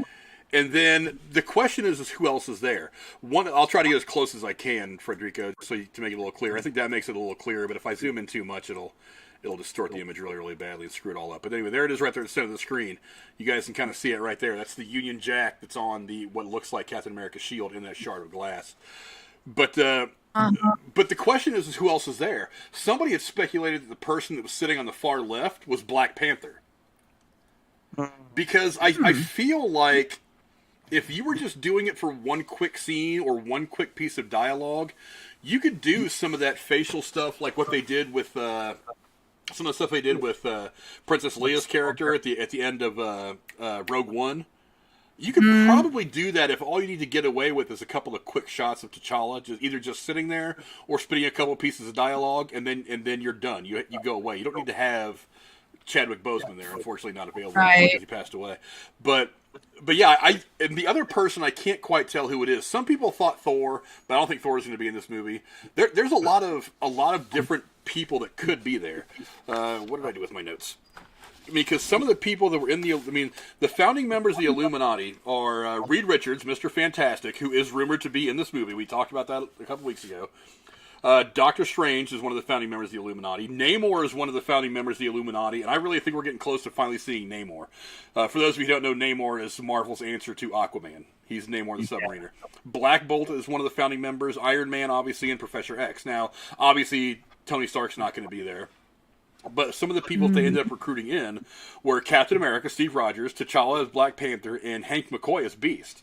Those are a couple of the people that ended up getting recruited into the Illuminati.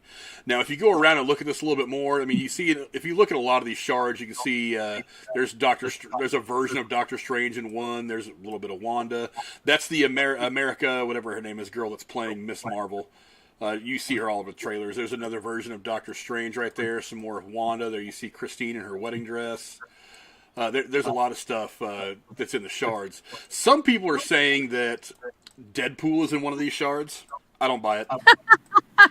Someone said he'll probably be in the movie. As a joke, he'll be in there just for shit. I don't think he's going to be in the movie. Another interesting one is right there at the center of your screen. You can see it. I think that's the Darkhold right there above his hand, right there next to his hand. Because the Darkhold is definitely in this movie. It's actually in the scene where he's got all those red orbs floating around, and then he smashes them back down in the book. That's the Darkhold that we last saw in WandaVision. Yes, TSS. There is this rumor that Tom Cruise is playing a Tony Stark variant. Throw up now. Yuck. And Fuck no. There's Mordo. There's a couple of different versions of Doctor Strange that we see in here. There's Wong right there, obviously. I'm not seeing. I don't even know the exact piece. Somebody had gotten a zoomed in picture of the piece of the shard of glass. Maybe it was over here somewhere. I don't remember. That supposedly there's that eyeball up there, which is probably about the Illuminati. Yeah, well, there's a couple of them floating around. There's one. Where's the first one I saw? Try playing with the temperature of the photo to see if you see things better, making it black and white. Yeah, right there at the center of your screen. That weird little symbol right there with the eye, that's kind of a symbol of the Illuminati, and there's a couple of them that are kind of floating around this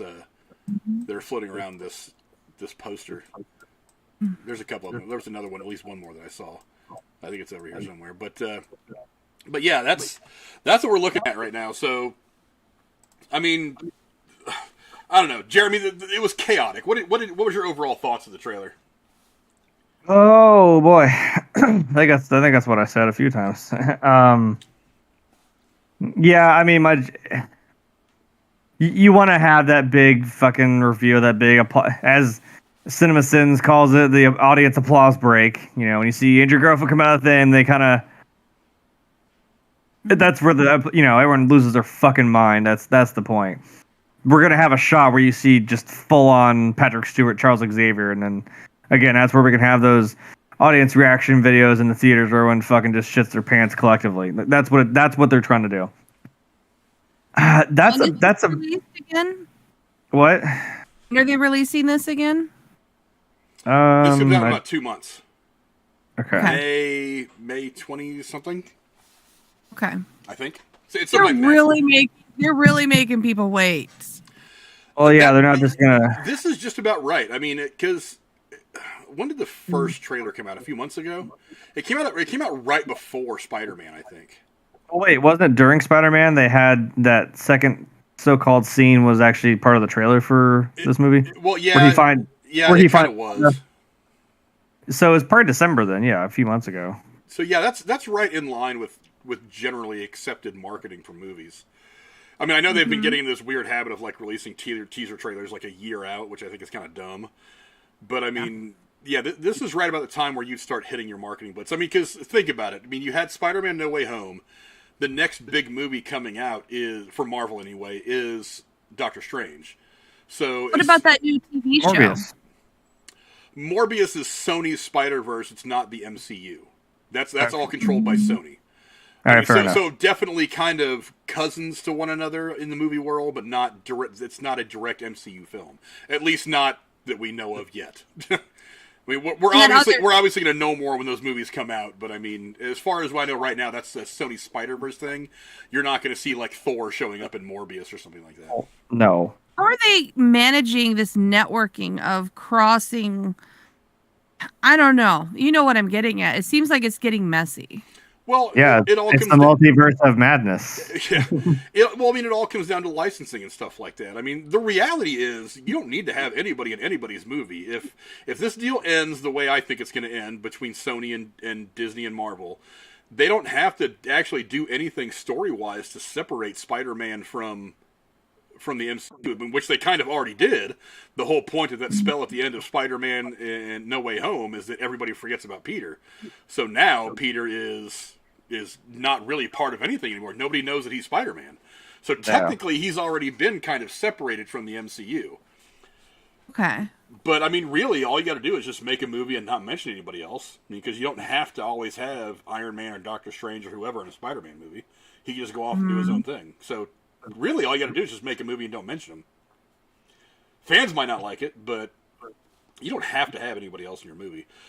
But I mean, as far as how connected they are, I mean, we're just gonna have to wait and see. But as far as Doctor Strange is concerned, didn't we always just keep saying like, oh, they're not going to bring the X-Men, they're not going to do X-Men, we're not going to X-Men for another fucking like 5 years if we ever even do that? And I'm like, what are you doing? No. What did Kevin Feige say? He said after the deal got made between Disney to buy all the Fox stuff. He said it's going to be at least 5 years before you see any mention of the X-Men, before we try to incorporate any of that into the current MCU. How long has it been? Or like a year? We're at about the 5-year mark. Fucking know when he said it. I don't. All I know is he said it. Now here's the thing. Now that you've done this dirty shit, is this like? Are you for real? Because now I'm just gonna sit here and be like, okay, but if you Venom this, I'm gonna be really pissed. Here they are. Goodbye. That was fun, wasn't it? Yeah, that was annoying. Because it makes sense. It makes sense for this movie to all of a sudden here's the X-Men. Here's the Fantastic Four. Fuck it. Who cares? They're not gonna be here in the next movie or the next scene for that fucking matter. But see, that's the interesting thing is I don't like with him walking into that cavern.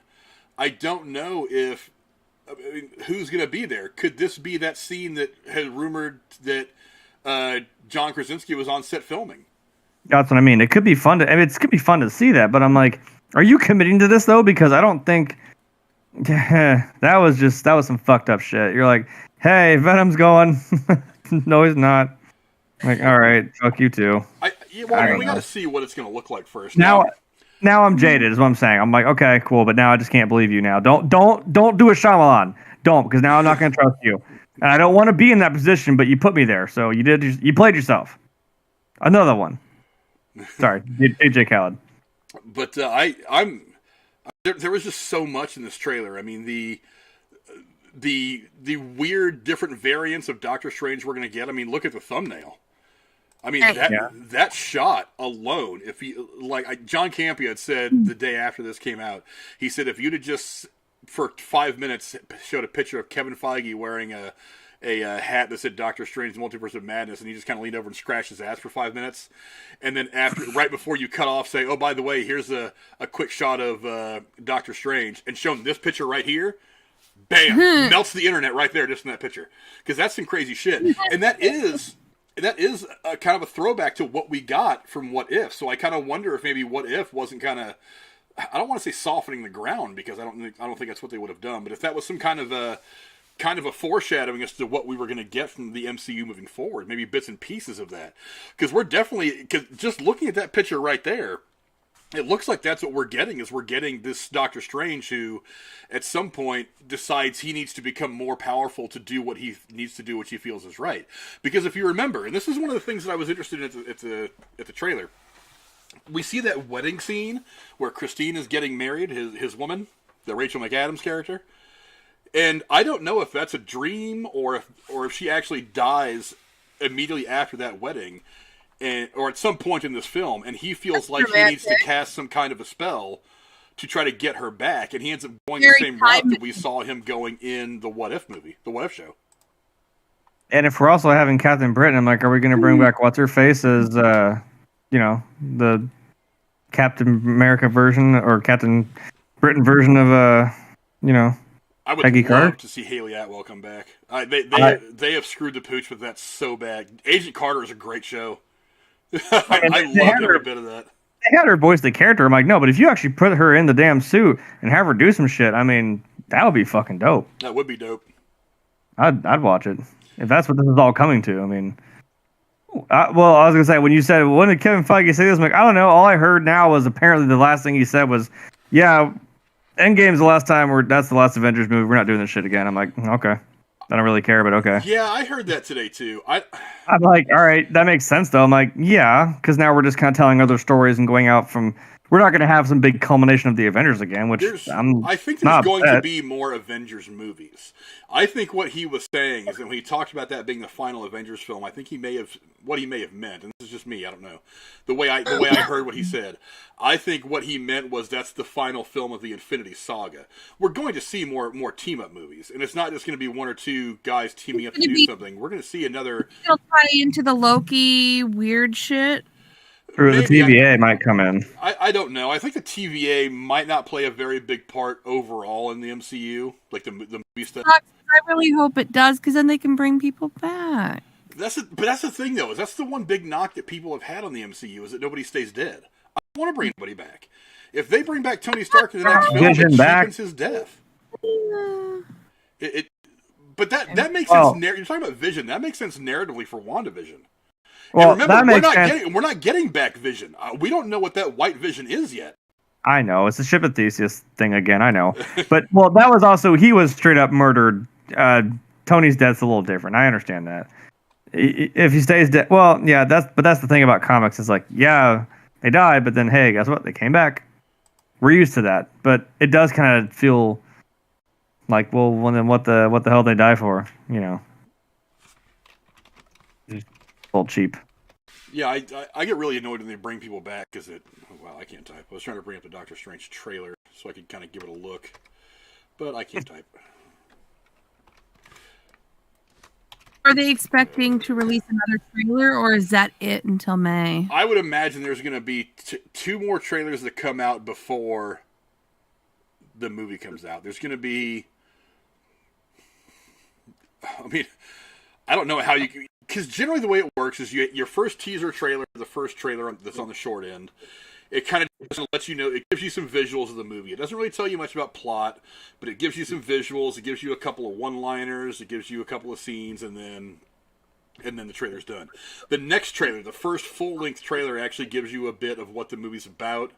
It shows you a couple of different action scenes and things like that, and it really expectations. The third trailer is usually the one where they would drop something like having the other two Spider-Mans, which for some reason they didn't do when they dropped the last trailer for Spider-Man No Way Home.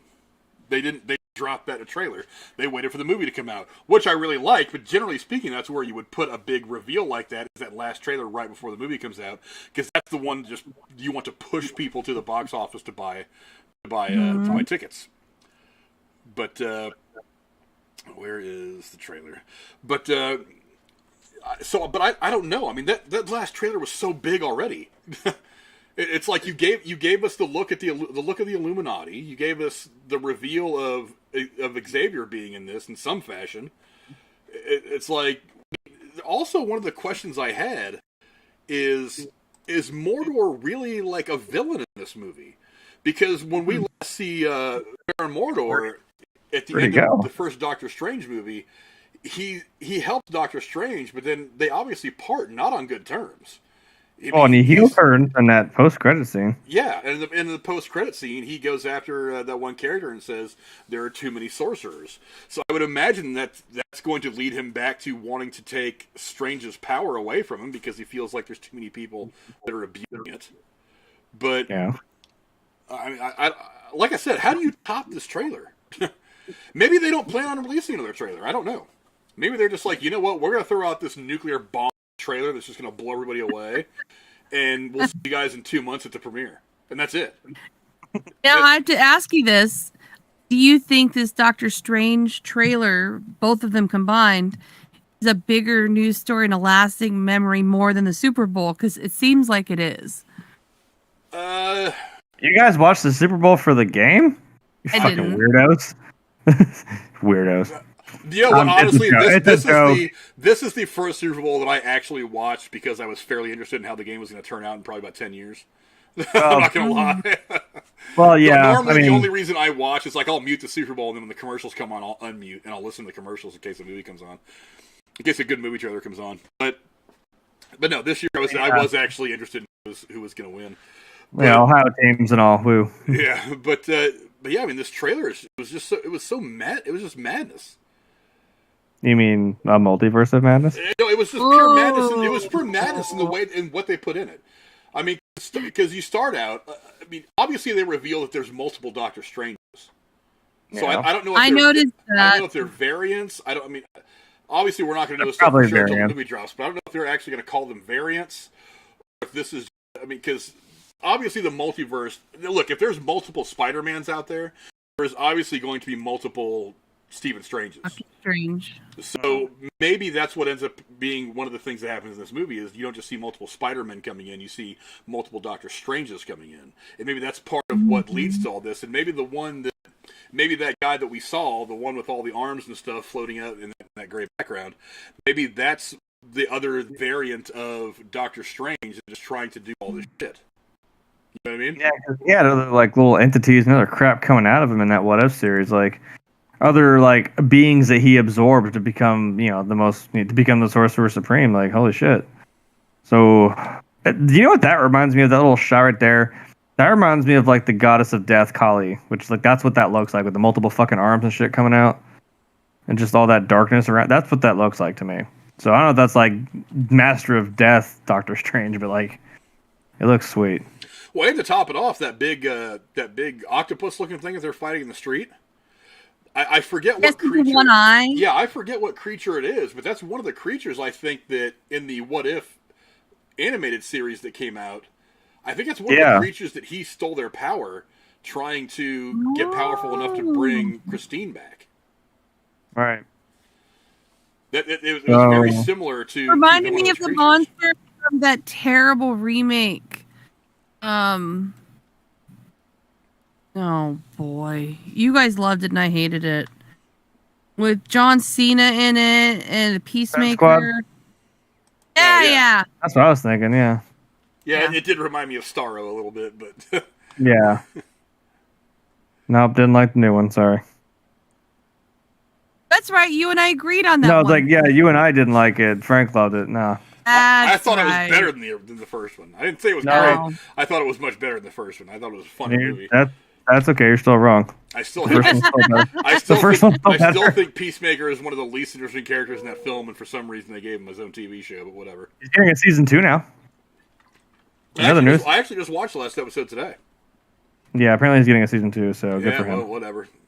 I know. I was like, whatever. Okay. I mean, one of the reasons I haven't done any like breakdowns of it is because I think it's a hilarious show. I just think it's a terrible. It's just not good. It's like the jokes are great, but there's not really much substance. There's not really much story.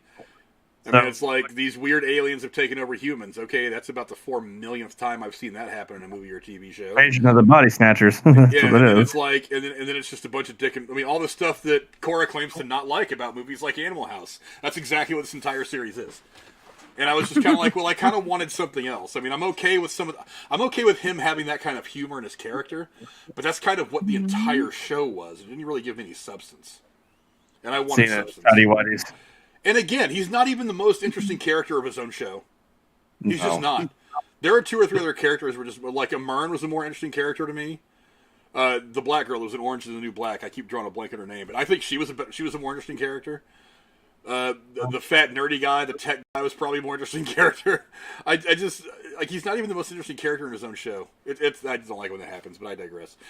But yeah, I mean, guess you're saying we just shouldn't have seen it. We shouldn't have seen it. We can't see him in his own show. Well, at least they didn't spend the last 2 episodes talking about the Mandalorian. I'll give him that much. Like, look, in this case though, if you would have not had your main character in the last 2 episodes or subsequent almost last 2 episodes of your show, this probably would have actually done better. Because Boba Fett just kind of didn't have him in 2 of the episodes, and we're like, hello, that's what I came here for.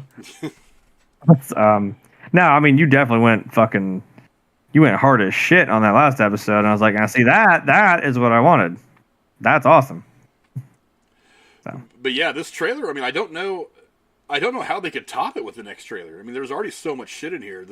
The reveal of the multiple Doctor Stranges, the stuff with Wanda. That's the other thing I want to talk about. Is there's a lot of people thinking that Wanda is either the bad guy or one of the bad guys in this movie. Because there's this one scene in this trailer where she says, You save the world and you're a hero. She said, and I break do the it, rule. I'm the bad guy. You break the rule. I break the rules and I'm the villain. That doesn't seem fair. She's not bitching about it. She looks at me and goes, that doesn't seem fair, does it? Kind of like she's monologuing a little bit. And after what she just went through, she's kind of like, this is annoying. I've been here before. Yeah, I'd love to see these two tussle it out. That'd be fucking wild. Well, I'm wondering exactly if there's going to be multiple Wandas in this too, because there's one of the scenes in the trailer where we're definitely back at her house in Westerville from the WandaVision series, and it looks like it's been tore up, and like she's on her knees and looking down on her is another Wanda that's just kind of touching her cheek. And I'm like, is that 2 Wandas? Is she seeing shit? I mean, what is going on? Is she going back in time? She could be going, like she did in WandaVision. She's going back and looking through her life again. Remember, at the end of the WandaVision series, you see her like, she's in her cozy little X-Men cabin, just sipping her little tea, and then keep pinning back, and there she is, just floating up in the air, fucking Kali Ma, looking through her fucking book, and I'm like, oh. I was like, wait a minute. 2 different places. Yeah, like I thought that's what that was supposed to be referencing. Like there was her, and then there was the Scarlet Witch version of her. I agree with you, Jeremy. I thought the same thing.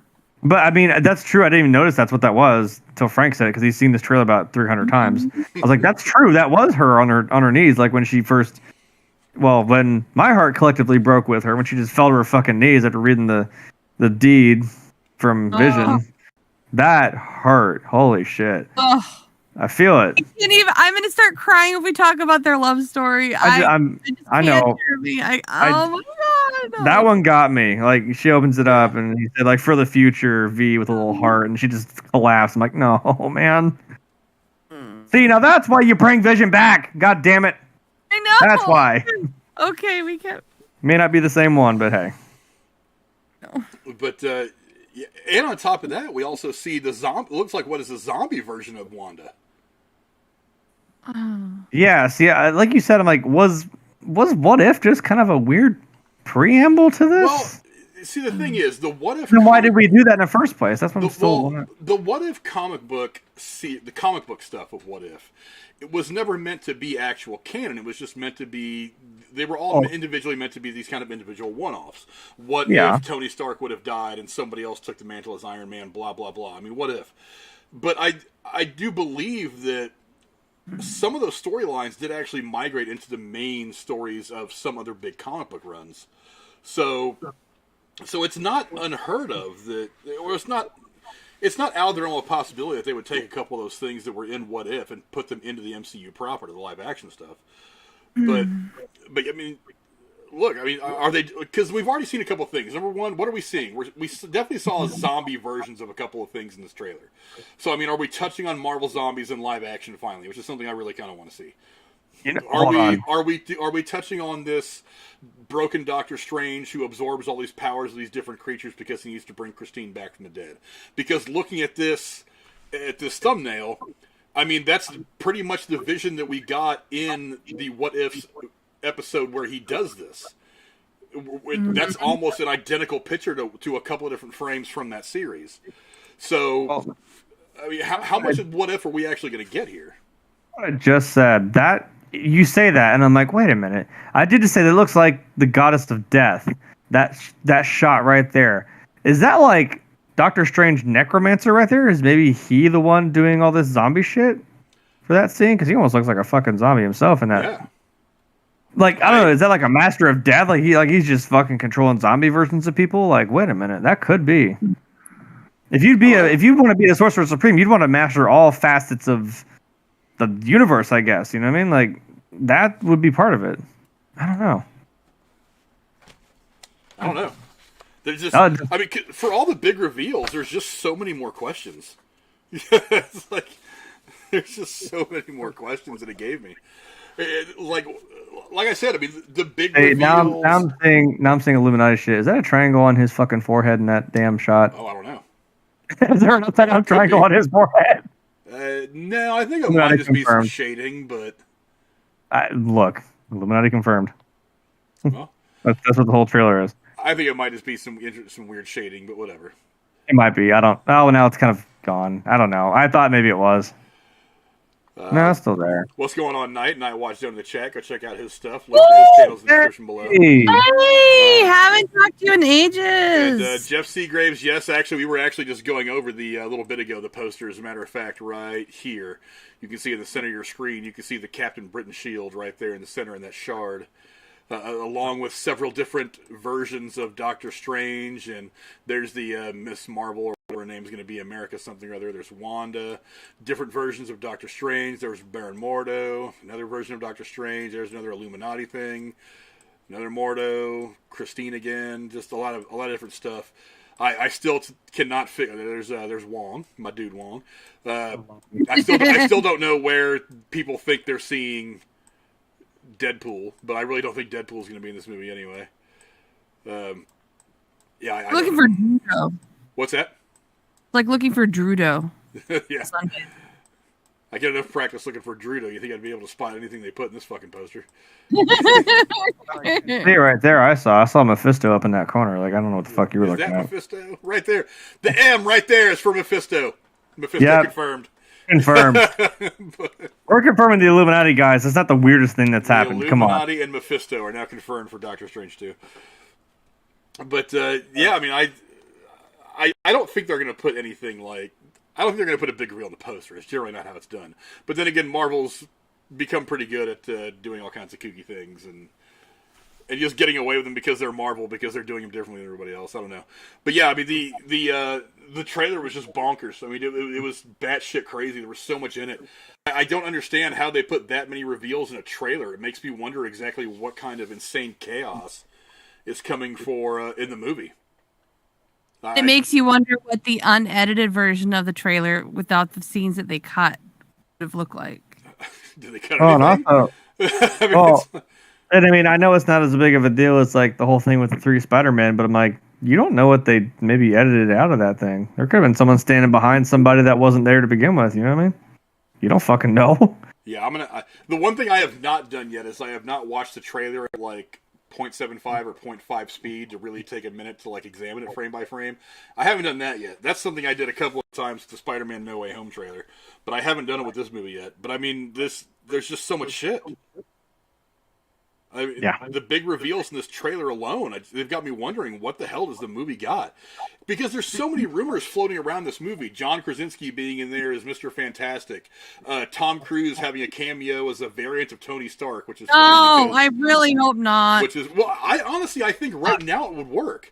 Because since it became common knowledge that he was one of the people that was in the running to play Tony Stark at the beginning, I think that's kind of meta of them to do that. Especially if all he's going to be doing is a cameo as a Tony Stark variant and not actually taking over as Tony Stark. I think it would make it funny.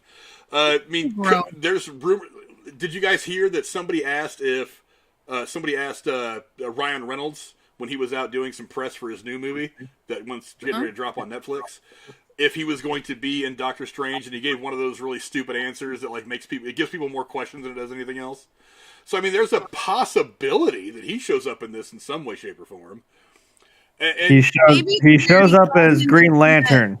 Credit scene, like, oops, wrong movie. he shows up as Green Lantern and as Deadpool. Right. I love it. But I mean, and honestly, I think this movie, I think this is the one that introduces us to what will become mutants. Okay. I really think this is the most logical place to do it at this point. Are they here to stay? I think so. I think so. I don't know. Well, if you think about it, like the Civil War storyline in the comic books is gigantic. I mean, the Captain America Civil War did no justice to the comic book Civil War, which, I mean, for all the characters that were out there in Civil War in the film that we got, which was great, by the way, I loved it. The actual Civil War comic book had 200 and something characters, beating each other up. So yeah.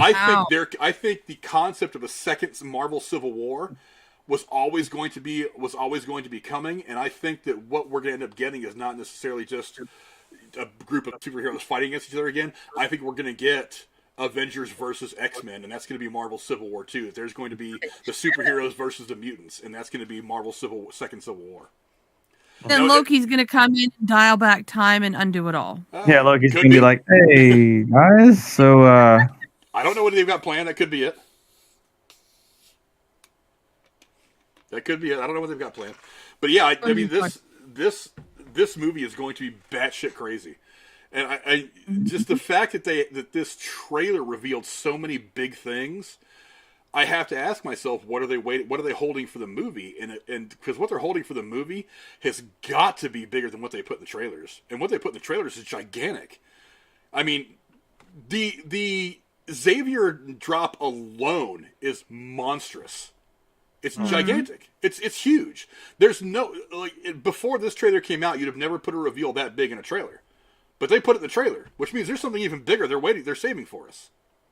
I need to prepare you. What if you're wrong? What if there isn't? I could be wrong, but I don't think so.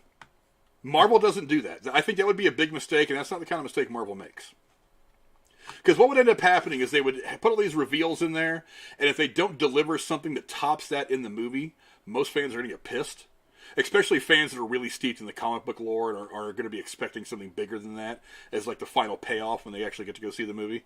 If they don't do that, I think it's just going to piss a lot of people off, and I think Kevin Feige would know that. Because if I can recognize that and I'm a moron, I'm pretty sure Kevin Feige's going to figure that shit out.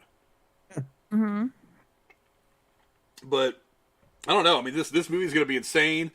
I mean, I feel like there's going to be one or two more trailers. I don't feel like they're going to be as big as this one. There might be one more big reveal. I mean, do we see Spider-Man in this movie?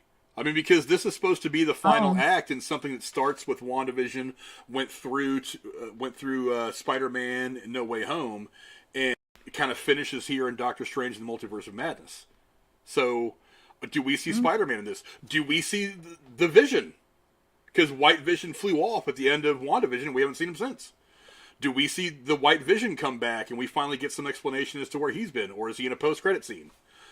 I mean, what are the post-credit scenes going to bring? I mean, it's like so many questions from this trailer. I mean, a lot of big reveals, but it just leaves us kind of reeling, wondering what the hell's coming next. And I think that's good. I kind of enjoy it.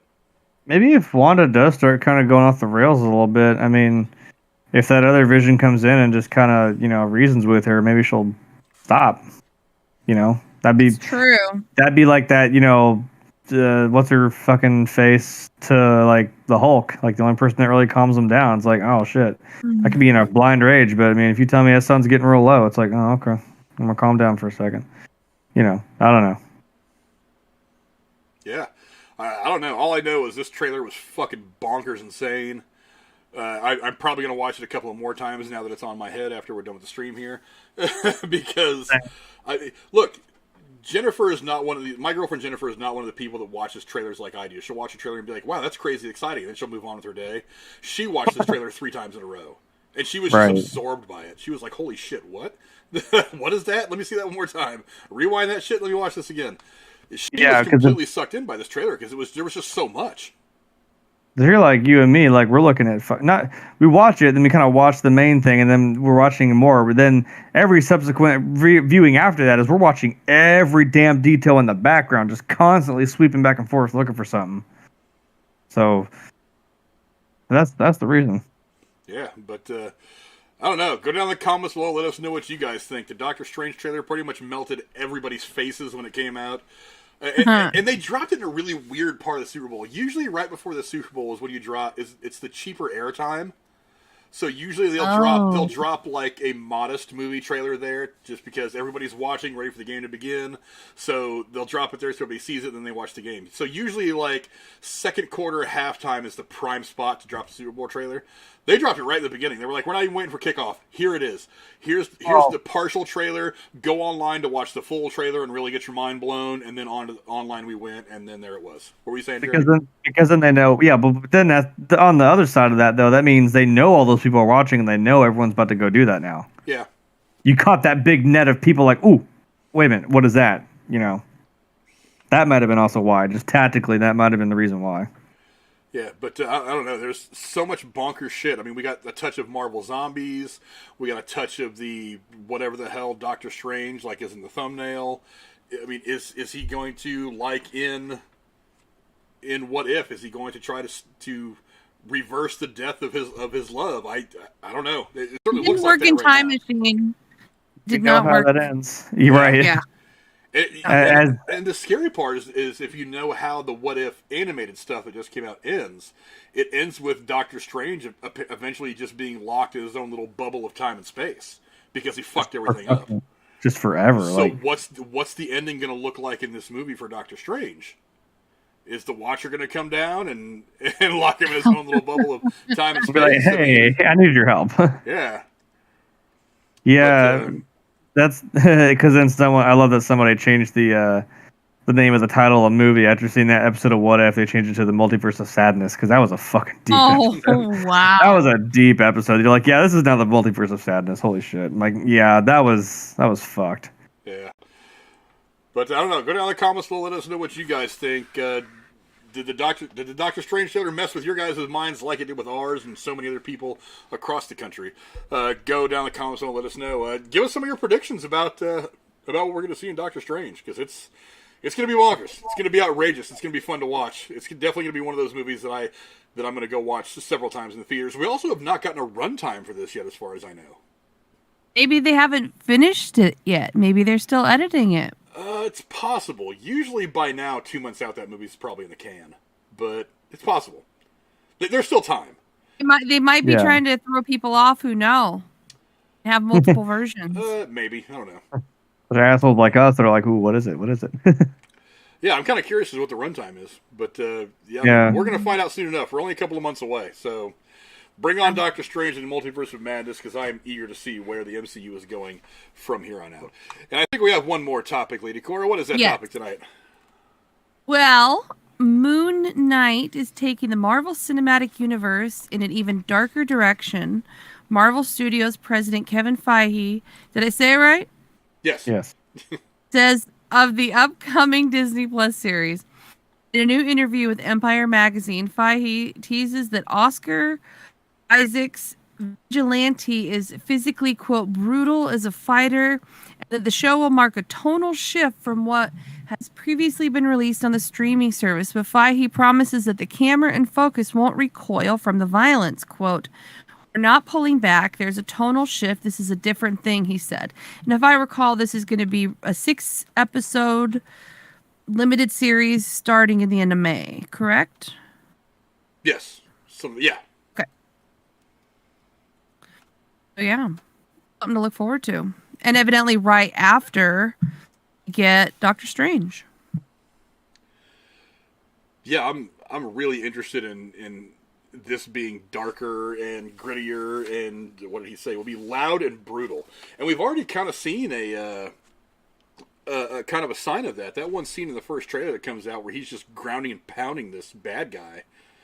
I'm just like, that's a little more brutal than anything we've ever really seen in the MCU up to this point, with the exception of that one scene where Walmart Captain America kills that one guy. That's really the first time we've seen. Yeah, that's really the first time that That was really the first Walmart, time we saw Captain America. Yeah. For He's fuck's sake, he's the Wish version of Captain America. The Wish version of Captain America. By the way, the most unattractive guy who could ever play Captain America. It was Well, you're just- supposed to hate him, so I mean, He grew I on me a little know. bit, but he did not have the look right up off the jump. No. No, no. But yeah, I'm really interested in this being brutal. Mm-hmm. He's if I get to say, yeah. Excuse me. Sorry. Like too loud? It's been fun to work with Disney Plus and see the boundaries shifting on what we're able to do. There are moments in the series when Moon Knight is waiting on another character and it is loud and brutal, and the knee-jerk reaction is we're going to pull back on this, right? But no, they're going to go forward. And they're going to show this brutal side of this character. But yeah, I'm pretty interested in what this is going to look like. I'm happy that Marvel is finally going into like the DC kind of way of doing things, not just the happy-go-lucky guys that crack jokes while they're serving justice, but I mean, show me this deep, dark side of a character that is not Tony Stark, that is not, all airy and fluffy and is the happy-go-lucky good guy. Show me this guy that is. We got it in Wanda. In WandaVision, we really did get a lot of that deep, dark, broken human being. I mean, her powers and abilities notwithstanding, it's like we got that darker side of a human being that is going through some really, really terrible emotional shit. And I thought that the way that they handled that was fantastic. I'm interested to see how they handle this, because this guy, while not dealing with grief, is dealing with this. What is it called? Sorry, I'm not. Dissociative identity disorder. So we got this guy who's the character that Isaacs plays is he's got two characters. One's Stephen Grant, one is Mark Spector. He's a mercenary with dissociative identity disorder, a mental health condition in which the individual has two or more personalities with their own histories and traits, who becomes a conduit for Khonshu, the Egyptian moon god. And yes, this character, and it says, the character's identity and backstory are a departure from many of the heroes the MCU has historically featured, requiring a level of sensitivity on a number of fronts. And I think it's going to be interesting to see that sensitivity, or to see how they approach this particular affliction, while also telling the story of this pretty crazy, insane character. Because you're talking about a guy with multiple personalities who's apparently possessed by some Egyptian moon god and is out there hunting down people in the night, and not just like arresting them and tying them up and leaving them for the police, but is apparently leaving them in multiple pieces, which is kind of badass. You know a movie that does that? Sorry, go ahead. Like, somebody who does do that. Batman. Sure? He's Batman. Oh. I'm just sitting back and just shit-eating, smiling, because I'm like, hey, cool, because now we can make fun of them for being like, oh, you're just trying to be like DC, ha ha ha ha ha ha. But no, there are marked you differences can eat between this guy and Batman. It's like Bruce Wayne is just a I billionaire know. with a chip on his shoulder. I know. Like, this guy is a very broken individual mentally that is has bestowed this power of an Egyptian god and can do crazy things. He's not necessarily a rich guy with a whole bunch of tech. My point is, like, you're sitting there making fun of us where we do anything remotely fucking related to something that Marvel does, because, it's not like we're just making movies. I'm just being a dickhead, because I'm like, no one sits here and looks at Marvel and be like, oh, they're trying to be like DC. Like, well, no.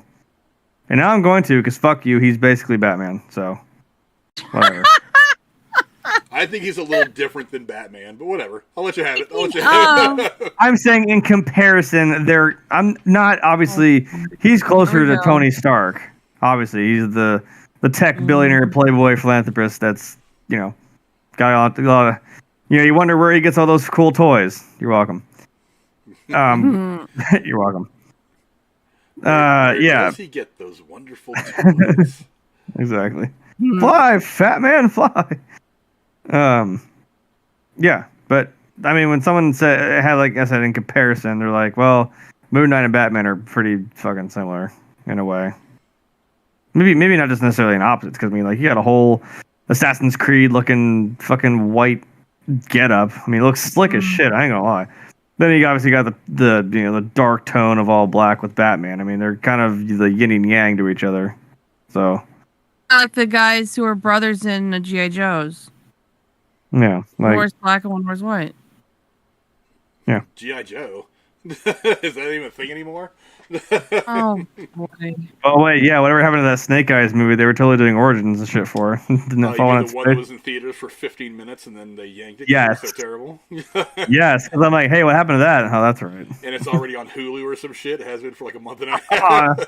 oh no, They that was finally out. dumped it onto Hulu. They were like, okay, you guys can just have this. We don't want to charge you for it anymore. I was actually asking genuinely out of curiosity because I'm like, wait, what did happen with that? Because that was there for a hot minute. And it was fucking gone. That's probably the whole point. It came and went like a fart in the wind. That's exactly what it was. Yikes. Too. Yikes. Oh goodness. Yeah, I'm really, dude. I'm more and more excited for Moon Knight every day. I really love it. Who was it? Somebody just said, something in the chat that I saw. TSS says, so like Daredevil and Punisher. Well, I don't think Daredevil was as dark. Punisher certainly was. Oh yeah.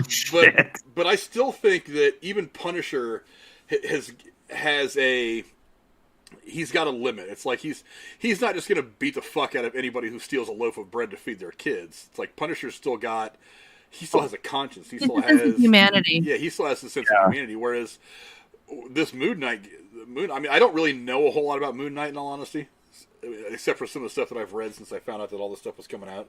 But yeah, I would imagine that this guy is just going to be like anybody who's in his way is going to get dealt with. And Woo! Wolverines! Sorry, I got another one. the Russian bots came in again. Yeah, I beat got you to another it. one. No, you did not. Raoul Coombs? What a dumb name for a troll account. Actually, no, that wasn't the. You got a different one then, because I had someone else. That's weird. Damn, they're fucking everywhere. They are everywhere. Are you watching the right YouTube channel, Jeremy? Huh? Never mind. I'm fucking with you. I didn't even hear you. One of these days, someone's going to have to go to one of these fucking links they keep putting in there and tell me what they are. I'm not clicking on it. No, my computer. No. We make Casey do it. Yeah. Yeah. There you True. Be like, Casey, here's this link. Can you just go there and let me know what it is? Hey, you went on our channel so damn bad? Guess what? You're doing this. Here we go. This is your way in. This is your job. Be like, but it's Fortnite porn. Yay! Do it Fortnite. scarily too well, by the way. Happy Casey. Happy birthday, Michael. There we go. Happy birthday, Mikhail. Happy birthday, Casey. Casey won the drawing tonight, by the way. If you guys went on the drawing for next month, link to the Patreon in the description below. But yeah, he says. Feige says that Oscar Isaac's Vigilante is physically brutal as a fighter, and the show will mark a tonal shift from what has previously been released on the streaming service. That's the other interesting thing is Disney does not want to do R-rated stuff. Disney does not want to kind of cross some lines. So if this is really going to be that brutal and they're actually going to put it on Disney as opposed to kind of relegating it to Hulu, which Disney owns most of anyway, it seems kind of that's kind of the question is are they willing to cross some lines that they said they previously that they would not cross? That's kind of one of the things that I wonder. Let me how your morals shift when certain things come into play. Well, your morals shift when you know that you got money to be made. That's what I'm saying. But, money morals. Yeah, but yeah, this is Disney after all. I mean, they'll alter whatever they got to alter to make sure they can drop that movie in the Chinese box office. But I mean, I don't know. I'm interested to see how much they're willing to lengthen the leash to get really brutal and visually just harsh, just really really crazy. I'm kind of glad they're doing it. I've been wanting them to do it because that was one of the big questions when they bought all the Fox stuff. Is are they gonna let Deadpool continue to be R-rated, or are they gonna make him do some PG-13 shit and not talk about sex and not talk about show some of the blood and guts of the way he kills people, or holding his Build-A-Bear unicorn while he's jerking off, that kind of thing. That might be a little bit much for Disney Plus. I mean, maybe they'll ask him to tone down on that a little bit, but maybe they could just put it on Hulu. They don't care if he jerks off on Hulu. But I don't know. You guys go down in the comments below. Let us know what you guys think. Are you guys excited to go see?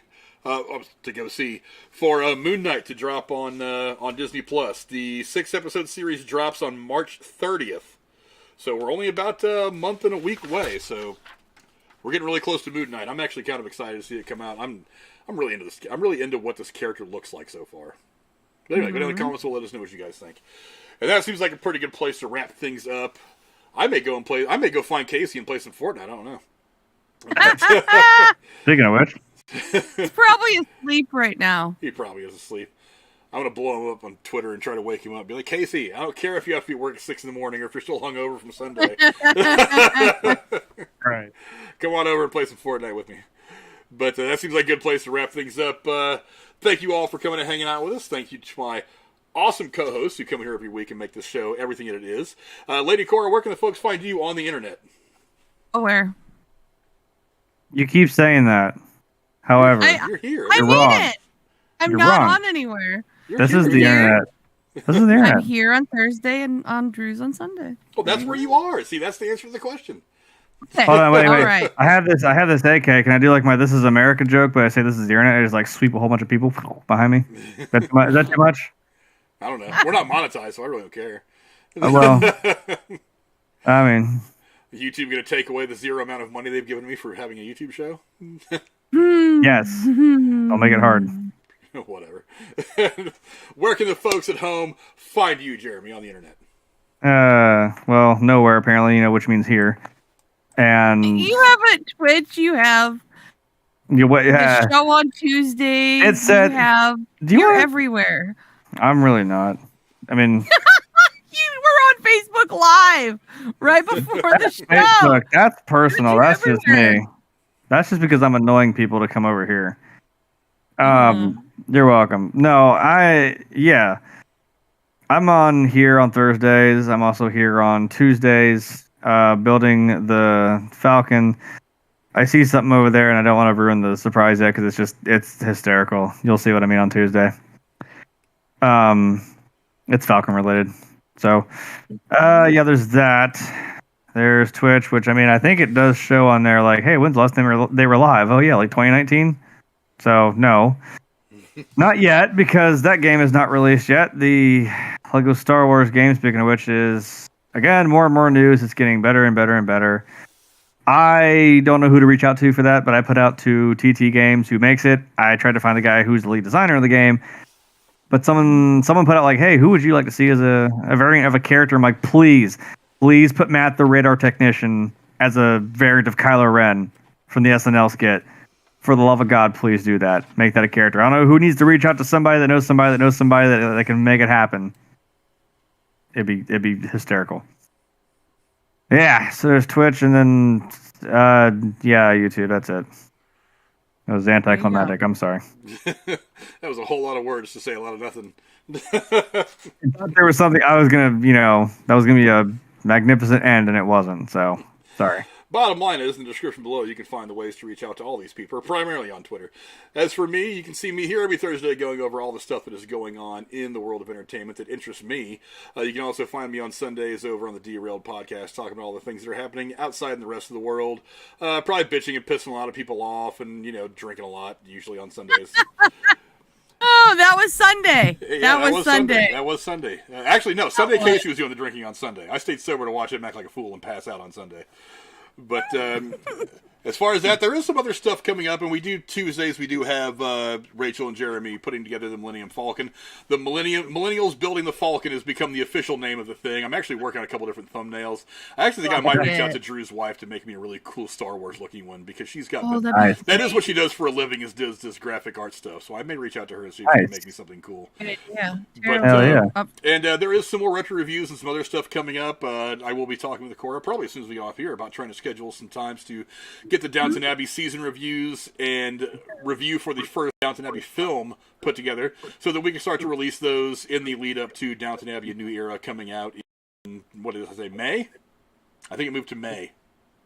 Yeah. Yeah. Mm-hmm. But we'll get those recorded and we'll have those premiere at various times leading up to the premiere of Downton Abbey: A New Era. And as for me, like I said, find me anywhere. All my stuff is down there below. Also, don't forget, down there in the corner, you can see 500 subs means we do a charity stream.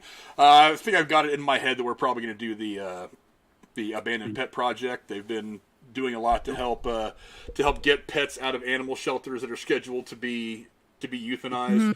They're actually getting these animals. They're bringing them back into the different veterinarians that they work with. They're nursing them back to health, and they're finding them homes. That's a big deal right now because so many of the people that went and got the pandemic companion pets, you're starting to see more and more pets abandoned on the streets. This is going to help a lot of those pets get rehomed and hopefully limit the amount of pets that are put to sleep because people are stupid and didn't think about it when they went and bought a dog or a cat. Or whatever other animal that you might want to try to save. But yes, the Abandoned Pet Project does a lot of work. And of course, I do like Demolition Ranch. He's a veterinarian. Matt Carricker is, that works a lot with the Abandoned Pet Project. I'm actually also wearing one of my shirts. I noticed it. It's a good hat. It is a cool hat. It's one of my favorite hats to wear. It's why I don't wear it very often because I don't want to get it dirty. Fair enough. That's me. That's us for this week. Join us next week. There's going to be a couple of news stories, but predominantly, again, it is going to be a spoiler discussion of Uncharted. So try to, if you want to, go check out Uncharted this weekend before you come check us out next week. Until then, thanks, guys, for coming out. We had great viewership tonight. Thank you very much to all of you. Thanks to all of you guys in the chat. Corey Warbridge, Raul Coombs, the Russian Troll, TSS2, Frederico, all these other guys, Nightwatch, TSS. Go check out all the people. He was here briefly, I think. Maybe not. Yes, go check out all the people in the description below and all their channels as well. Until